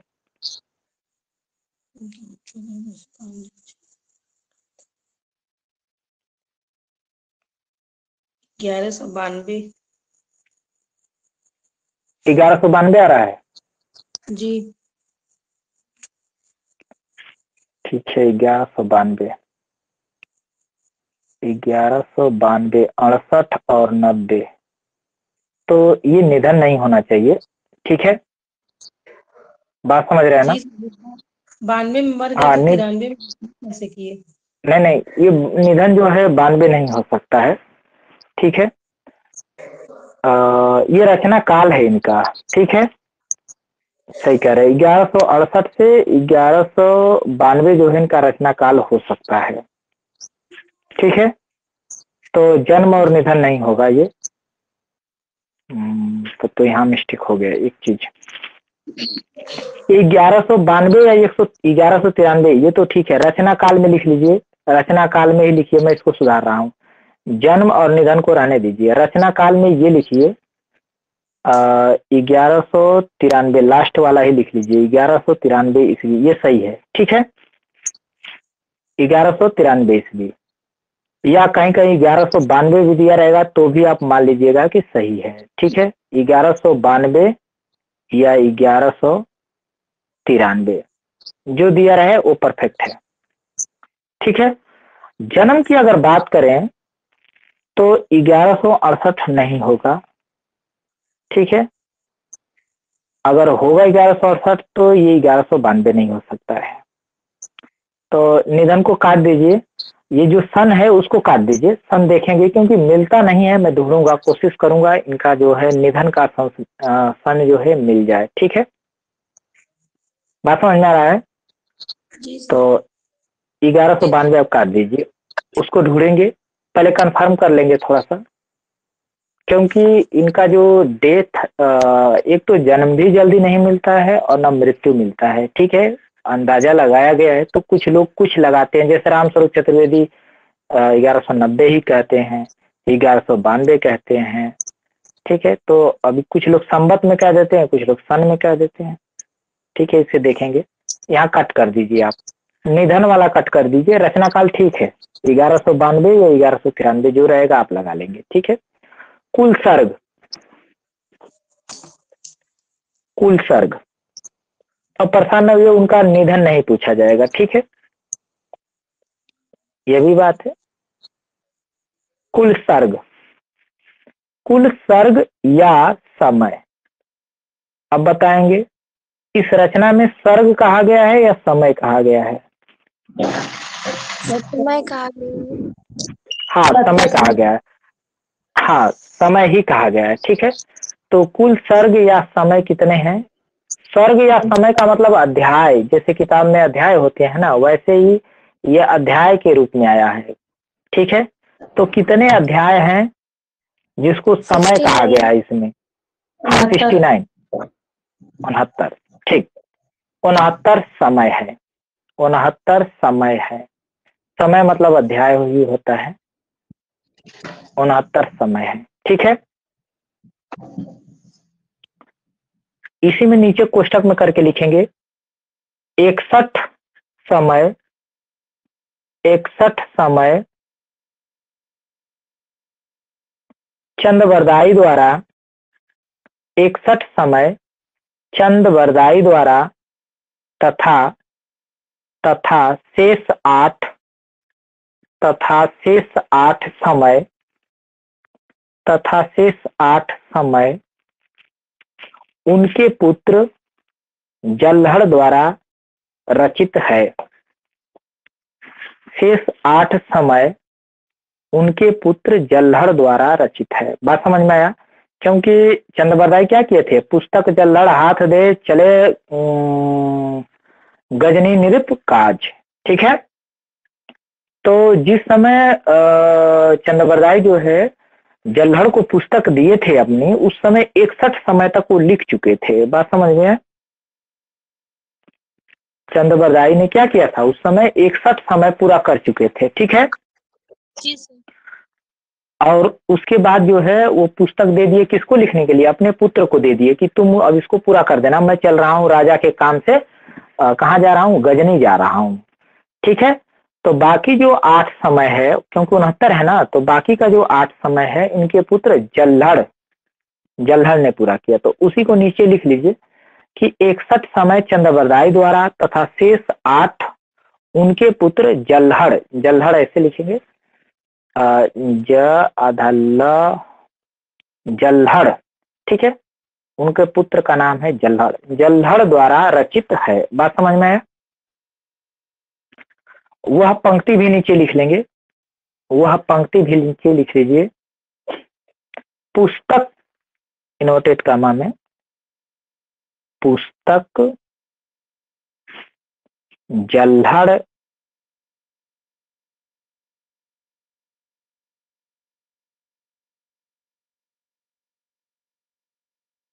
जल्हड़ हथ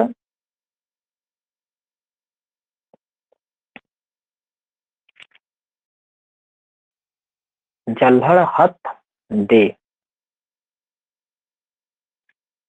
चले गजनी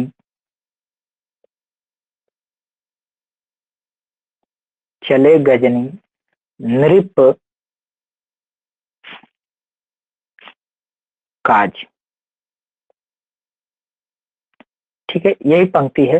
पुस्तक जल्हड़ हाथ दे, यानी पुस्तक जो है जल्हड़ के हाथ में दे करके और चंद्रबदाई कहाँ चले गए? गजनी चले गए। क्यों चले गए? नृप मने राजा, राजा के कार्य से, राजा के कार्य से कहाँ चले गए? गजनी चले गए। ठीक है, इसमें कुछ समय जो है, कुछ समय या सर्ग जो है प्रमुख है, उनको लिखेंगे। ठीक है, क्योंकि वहां से प्रश्न बन जाते हैं। जैसे कैमास बाद बध आ जाता है, दासन समय आ सकता है, पद्मावती समय पूछ लेता है, रेवा तट पूछ लेता है, कनवज युद्ध समय पूछ लेता है, आदि पर्व समय पूछ लेता है। ठीक है, तो एक हेडिंग बनाएंगे इसमें, प्रमुख समय।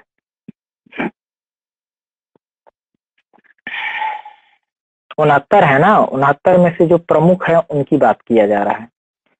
प्रमुख समय या सर्ग, प्रमुख समय या सर्ग। पहला समय,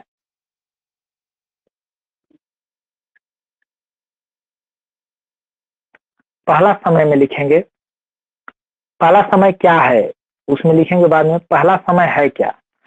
पहला समय इसमें जो है आदि पर्व के नाम से जाना जाता है। पहला समय क्या है? आदि पर्व। आदि पर्व समय, इसी के पीछे समय भी लिख लीजिए, आदि पर्व समय। ठीक है, पहला समय क्या है? आदि पर्व समय। इसी में, इसी आदि पर्व समय में क्या लिखा गया है तो नीचे लिखेंगे, नीचे यहां से लिखेंगे, इसमें मंगलाचरण, इसमें मंगलाचरण। मंगलाचरण का मतलब समझ रहे हैं ना? जैसे कोई चीज लिखा जाता है तो पहले सरस्वती की वंदना होती है, या हाँ ईश्वर को स्मरण याद किया जाता है कि उस रचना को पूरा होने में कोई बाधा ना आए। ठीक है, जैसे गणेश की स्तुति कर लेना, सरस्वती की स्तुति कर लेना, थोड़ा शिव की स्तुति कर लेना कि जो भूत पिशाच है वो शिव जी अपना कंट्रोल कर लें, ज्ञान उनकी बातें सरस्वती जी कंट्रोल कर लें, और जो जो उसमें बाधाएं आए उसको गणेश जी जो है हैंडल करें। तो इन सभी लोगों का हम क्या कर लेते हैं? स्तुति कर लेते हैं। ठीक है, तो बताएंगे एक नाटक है भारत दुर्दशा, उसमें भारतेंदु जी ने किसका मंगलाचरण किए हैं? हाँ किए तो है मंगलाचरण, भारत माता की। भारत माता के किए हैं, शिव जी का किए हैं? नहीं, शिव जी का नहीं है। उन्होंने किसी को पुकारा है, बुलाया है कि आप आ जाइए, किसी ईश्वर को पुकारे हैं, वो कृष्ण को बुलाए हैं, याद करिए। ऑप्शन दीजिए। शिव को, कृष्ण, कृष्ण को, विष्णु को, गणेश को। सर गणेश विघ्नहर्ता। नहीं, वो जो है कृष्ण को बुलाए हैं, कहें कि आप अवतार लेकर के आ जाइए धरती पर। ठीक है, वो किसको बुलाए? कृष्ण को बुलाए हैं। बात समझ में आया? चलिए, पहला समय लिखेंगे आदि पर्व, इसमें लिखेंगे, इसमें मंगलाचरण कामा चंद का वंश परिचय। अब पहला समय में क्या लिखा गया है? तो पहले तो इसमें मंगलाचरण है, तो इसमें मंगलाचरण कामा चंद का वंश परिचय। चंद का वंश परिचय मतलब समझ रहे हैं ना। चंद मतलब कौन? चंद्रवरदाई, यानी खुद का परिचय भी दिए हैं। ठीक है, खुद का परिचय भी दिए, यानी चंद का वंश परिचय। चंद मतलब चंद्रवरदाई, चंद का वंश परिचय एवं पृथ्वीराज का भी वंश परिचय। एवं पृथ्वीराज का भी वंश परिचय, यानी अपना भी वंश परिचय और पृथ्वीराज, पृथ्वीराज रासों में पृथ्वीराज चौहान है ना, पृथ्वीराज चौहान, उनका वंश परिचय। ठीक है, तो अपना परिचय यानी चंद का परिचय एवं पृथ्वीराज का भी वंश परिचय है। ठीक है, नीचे लिखेंगे मंगलाचरण के रूप में सबसे पहले, मंगलाचरण के रूप में सबसे पहले गणेश जी की स्तुति की गई है। तो यहाँ से प्रश्न बन सकता है कि पृथ्वीराज रासों में मंगलाचरण है कि नहीं है, तो मंगलाचरण है। अब प्रश्न बनेगा कि पृथ्वीराज रासों में मंगलाचरण में किसकी स्तुति की गई है, तो पृथ्वीराज रासों में मंगलाचरण में गणेश जी की स्तुति की गई है। ठीक है, बात समझ में आया? तो लिखेंगे मंगलाचरण के रूप में सबसे पहले गणेश जी की स्तुति की गई है। और भी हैं लोग, देवता हैं, उनकी स्तुति हुई है बाद में, लेकिन सबसे पहले गणेश जी को पुकारा गया है। ठीक है, तो ये पहला समय हो गया। तो प्रश्न आपसे अंदर का नहीं पूछा जाएगा, एक तो मंगलाचरण वाला पूछा जा सकता है। ठीक है, और वंश परिचय भी पूछा जा सकता है, इंपॉर्टेंस है। मंगलाचरण में किसकी स्तुति है ये पूछा जा सकता है, और यह भी पूछा जा सकता है कि आदि पर्व समय किससे संबंधित है। ठीक है, तो किससे है? पृथ्वीराज रासों से है। क्लियर हुआ? ये प्रश्न बन सकता है, आदि पर्व समय किससे संबंधित है? पृथ्वीराज रासों से। दूसरा समय लिखेंगे, पहला समय हो गया ये, दूसरा समय क्या है? जो इंपॉर्टेंस है केवल उनको लिखेंगे। और दूसरा समय, ठीक है, दूसरा समय, दूसरा समय जो है दासन समय के नाम से जाना जाता है। दासन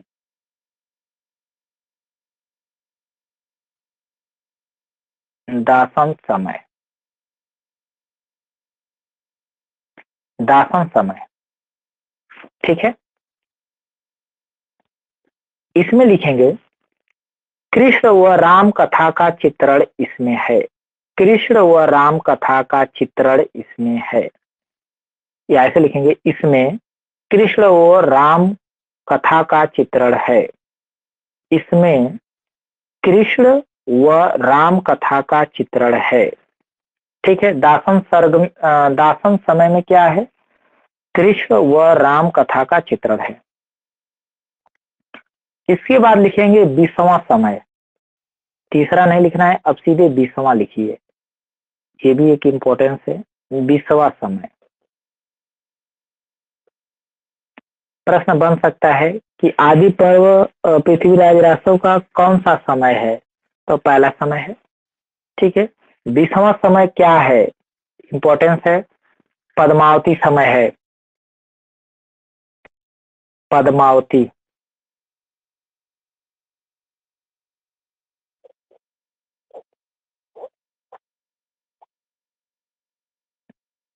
बीसवां समय क्या है? पद्मावती। पद्मावती समय भी लिख लेंगे यहाँ पर, पद्मावती समय। ठीक है, यहाँ लिख लेंगे, इसकी विशेषता लिख लेंगे, यह सबसे छोटा समय है।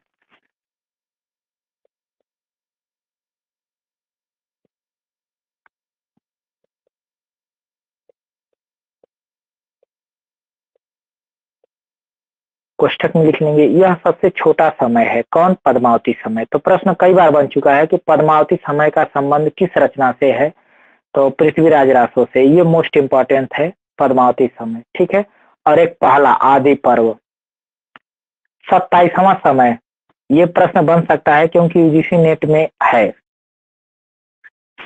27वां 27वां समय। बताएंगे ये कौन सा समय है, इसमें क्या है, 27वां समय क्या है, इम्पोर्टेंस है, ये भी मोस्ट है। सर रेवा तट है। हाँ रेवा तट, बहुत अच्छा, रेवा तट, रेवा तट है, ये यूजीसी नेट में है रेवा तट। ठीक है, तो प्रश्न ये बन सकता है कि रेवा तट पृथ्वीराज रासो का कौन सा समय है, तो 27वां समय है। ठीक है, या रेवा तट का संबंध किससे है, तो पृथ्वीराज रासो से है। उसके बाद आप लिखेंगे एक और मोस्ट है, 57वां समय, 57वां समय, 57वां समय, हाँ बिल्कुल, कैमास वध समय, कैमाश वध समय। ठीक है, यहाँ से प्रश्न बन सकता है, ये भी मोस्ट है, प्रश्न बनता है कैमास वध का संबंध किससे है, तो पृथ्वीराज रासो से है। ठीक है, समय इसमें लगा दीजिएगा, कैमास वध समय। ठीक है, और एक और लिखेंगे 61वां समय, 61वां समय कनौज युद्ध समय है।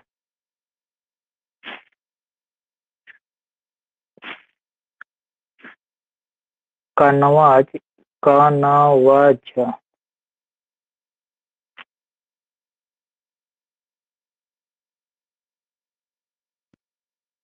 समय,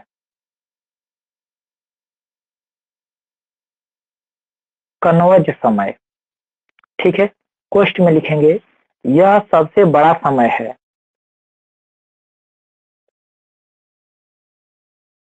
यह सबसे बड़ा समय है, मतलब ये सबसे बड़ा अध्याय है। और सबसे छोटा अध्याय कौन सा है,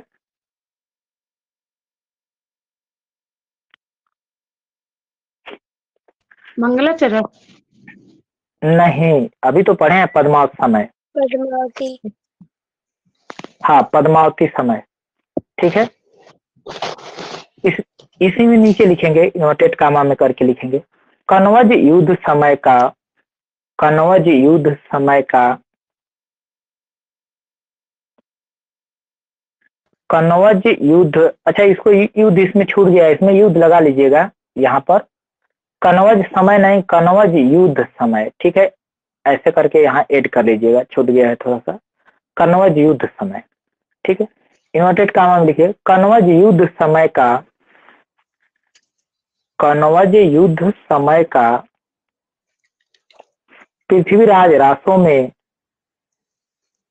पृथ्वीराज रासों में, ये कथन है, बहुत इंपॉर्टेंस कथन है, पूछा जा सकता है।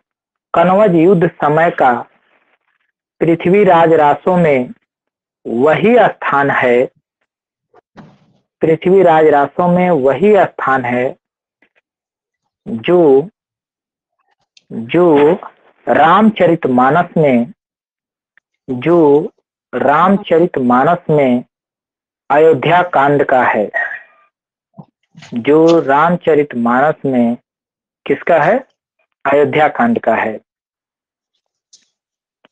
आगे लिखेंगे उसी में, कनौज युद्ध समय, कनौज युद्ध समय पृथ्वीराज रासों का केंद्रीय भाग है, कनौज युद्ध समय पृथ्वीराज रासों का केंद्रीय भाग है। इन्वर्टेड कामा बंद करेंगे, बताएंगे कथन किसका है। जैसे रामचरितमानस में अयोध्या कांड केंद्रीय भाग है ना रामचरितमानस का, तो वैसे ही पृथ्वीराज रासों का केंद्रीय भाग कौन सा है, कनौज युद्ध समय। ठीक है, सर हजारी तो प्रसाद। कनौज युद्ध, हाँ नहीं, कनौज युद्ध समय का तुलना किससे कर दिया गया है, अयोध्या कांड से कर दिया गया है। ठीक है, ये कथन रामचंद्र शुक्ल का है। ठीक है, किसका है, रामचंद्र शुक्ल का। तो यहाँ लिख लेंगे रामचंद्र शुक्ल। अब देखेंगे 69वां समय, 69वां समय।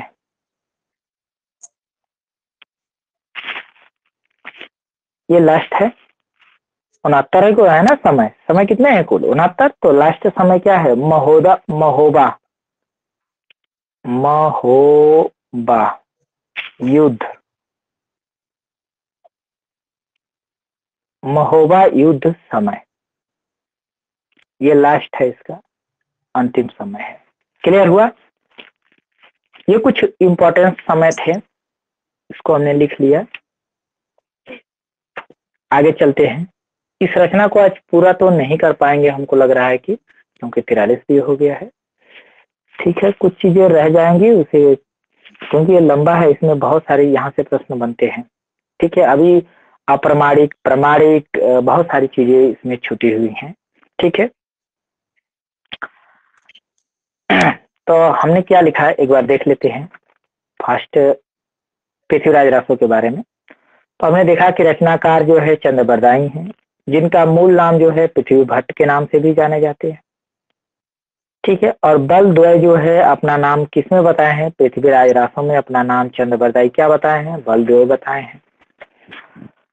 ठीक है, इस रचना के रचनाकाल की अगर हम बात करें तो 1193 ईस्वी या 92 ईस्वी कह सकते हैं। कुल सर्ग देखा जाए तो 69 है।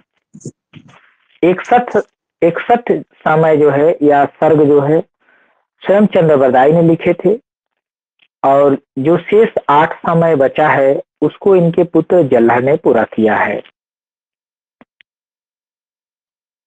मुख्य या प्रमुख सर्ग की बात करें तो पहला समय जो है आदि पर्व के नाम से जाना जाता है, जिसमें मंगलाचरण है, और चंद्रबरदाई ने स्वयं का परिचय वहां पे दिए हैं, और पृथ्वीराज चौहान का भी परिचय दिए हैं। किसमें? प्रथम समय में, यानी कि आदि पर्व में। प्रथम समय किस नाम से जाना जाता है? तो आदि पर्व के नाम से जाना जाता है। बात आती है दूसरा समय। दूसरा समय दासान समय है, जिसमें कृष्ण का वर्णन है और राम का वर्णन है। ठीक है, 20वां समय की अगर बात करें तो पद्मावती समय है, जो सबसे छोटा समय माना जाता है, जो सबसे छोटा समय माना जाता है। ठीक है, इसके बाद अगर बात करें 27वां समय, तो 27वां समय जो है रेवा तट है। 27वां समय क्या है? रेवा तट है। उसके बाद 57वां समय है, जो कैमास वध के नाम से जाना जाता है। इसके बाद 61वां समय है, जो कनवज युद्ध के नाम से जाना जाता है, जिसकी तुलना रामचंद्र शुक्ल ने अयोध्या कांड से किया है। बात करें 69वां समय।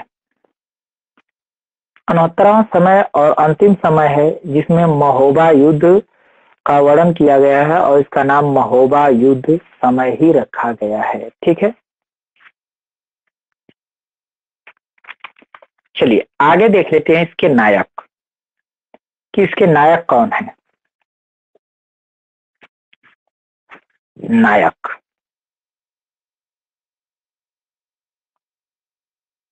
नायक बताएंगे कौन है, और नायिका बताएंगे कौन है। नायिका का प्रश्न बन चुका है, नायिका से प्रश्न बन चुका है। पृथ्वीराज चौहान और संयोगिता।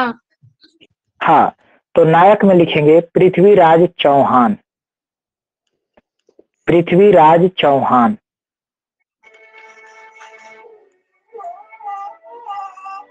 पृथ्वीराज चौहान।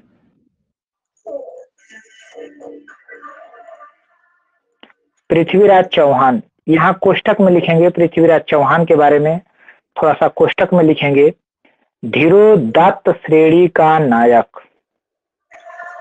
ये कैसा नायक है? श्रेणी में अगर बांट दिया जाए नायक में, तो यहाँ क्या लिखेंगे कोष्टक में? कोष्टक में ये लिखेंगे धीरोदात्त। धीरोदात्त श्रेणी। प्रवृत्ति क्या हुआ? सर जैसे राम है वैसे ही ना। नहीं सॉरी, कृष्ण कह रहे हैं, राम।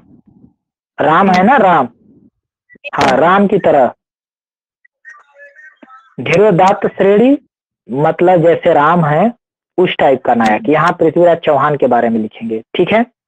धीरोदात्त, सॉरी धोरो हो गया क्या ये, एक मिनट, धीरो लिखेंगे।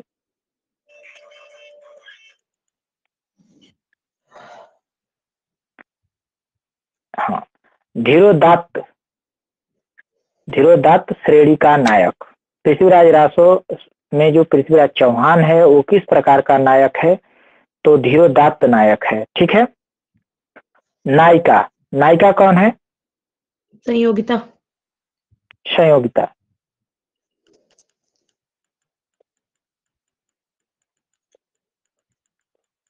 संयोगिता नायिका है तो किस प्रकार की नायिका है, यहाँ कोष्टक में लिखना है किस प्रकार की नायिका है। सर स्वक्रिया, स्वकिया। हाँ, स्वकिया, बिल्कुल स्वकिया लिखेंगे। कोष्टक में ऐसे लिख लेंगे, स्वकिया,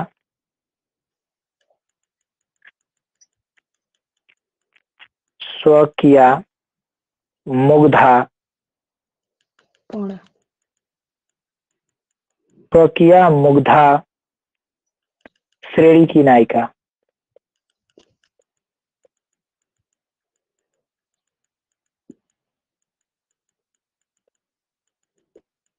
ठीक है, संयोगिता क्या है, संयोगिता जो है स्वकीय मुग्धा श्रेणी की नायिका। अर्थात स्वकीय का मतलब ये हो गया कि जिससे प्रेम की उसी से शादी कर ली, ठीक है, यानी उसी से उसकी शादी भी हो गई तो स्वकीय हो गई, ठीक है। और परकीय मतलब प्रेम जिससे की उससे शादी नहीं हुई बल्कि दूसरे से हो गई, ठीक है, तो परकीय नायिका हो गई है। तो संयोगिता जो है स्वकीय हो गई। स्टोरी आप जान ही रहे हैं कि इसका जो है स्वयंवर चल रहा था और पृथ्वीराज चौहान को जो है निमंत्रण नहीं दिया गया, ठीक है। और उसके इंसल्ट करने के लिए संयोगिता के पिता ने पृथ्वीराज चौहान को की मूर्ति बनवाई और मूर्ति कहाँ लगवा दी, द्वारपाल की जगह पे रखवा दी, ठीक है। द्वारी गेट पे स्वागत करने के लिए उनकी मूर्ति लगा दी कि आप जो है हमारे मेहमानों का क्या करेंगे, स्वागत करेंगे। बात समझ में आया। और संहिता का स्वयंवर चल रहा था और संहिता जो है सभी राजकुमारों को देखती जा रही थी, देखती जा रही थी, देखती जा रही थी और माला ले जाकर के वही द्वारपाल द्वार पे जो खड़ी मूर्ति द्वारपाल के रूप में पृथ्वीराज चौहान की जो मूर्ति लगी थी उस मूर्ति को क्या कर देती है, माला पहना देती है, ठीक है। बात समझ में आया। तो ये जो है संयोगिता है। तो प्रश्न बन चुका है कि पृथ्वीराज रासो की नायिका कौन है, या नहीं, ऐसे नहीं प्रश्न बना था। प्रश्न ऐसे बना था कि पृथ्वीराज चौहान पृथ्वीराज चौहान की, हाँ, पृथ्वीराज चौहान जो है, क्या प्रश्न बना था,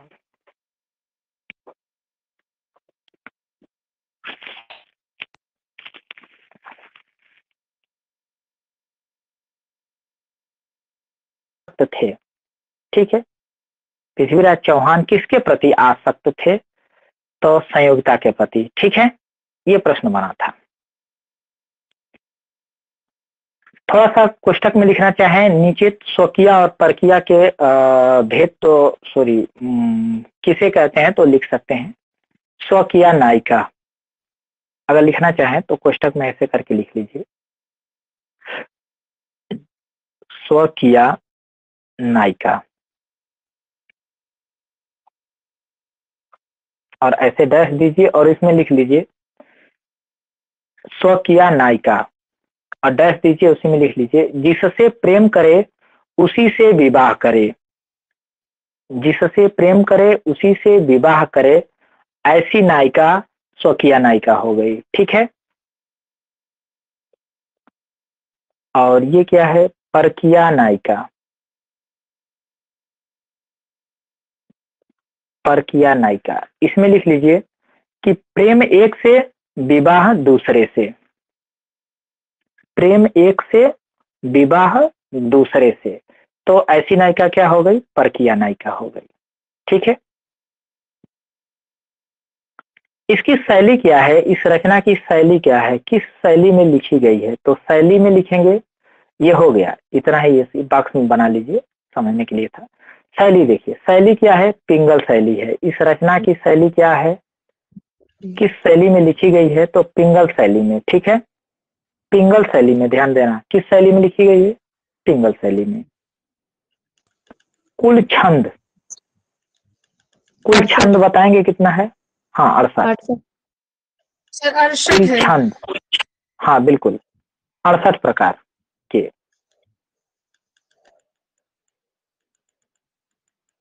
कुल छंद 68 प्रकार के, तो कुल 68 प्रकार के छंद हैं।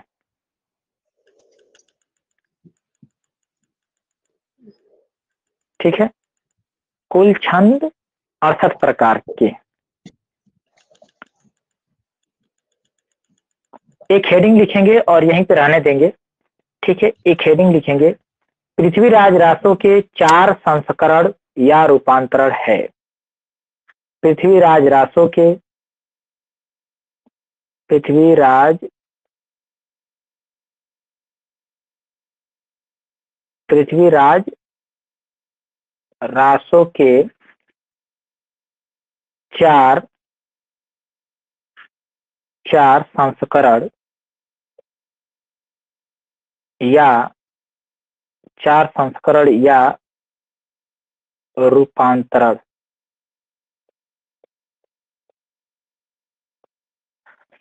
पृथ्वीराज रासों के 4 संस्करण या रूपांतरण हैं।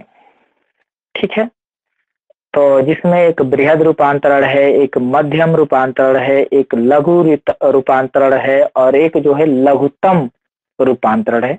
तो इनके बारे में अब हम कल देखेंगे, आज नहीं देखेंगे। ठीक है, बात समझ रहे हैं, आज नहीं देखेंगे। फिर दोहरा रहे हैं एक बात फिर दोहरा रहे हैं, यहीं पे इसको ब्रेक लगा देते हैं, इतना आप लिख करके छोड़ देंगे।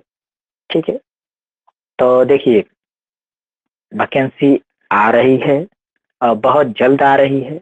ठीक है, और इस बार आप लोगों को चूकना नहीं है, चाहे कुछ भी हो जाए, प्रैक्टिस जरूर करिए। हमने बताया था पूरनचंद टंडन की अगर बुक नहीं है तो ले लीजिए प्रैक्टिस का। ठीक है, पूरनचंद टंडन, बात समझ रहे हैं। थोड़ा सा रुक जाएंगे, इसको बंद कर लें, ये जूट फूट का बढ़ता जाएगा, किधर से बंद होगा।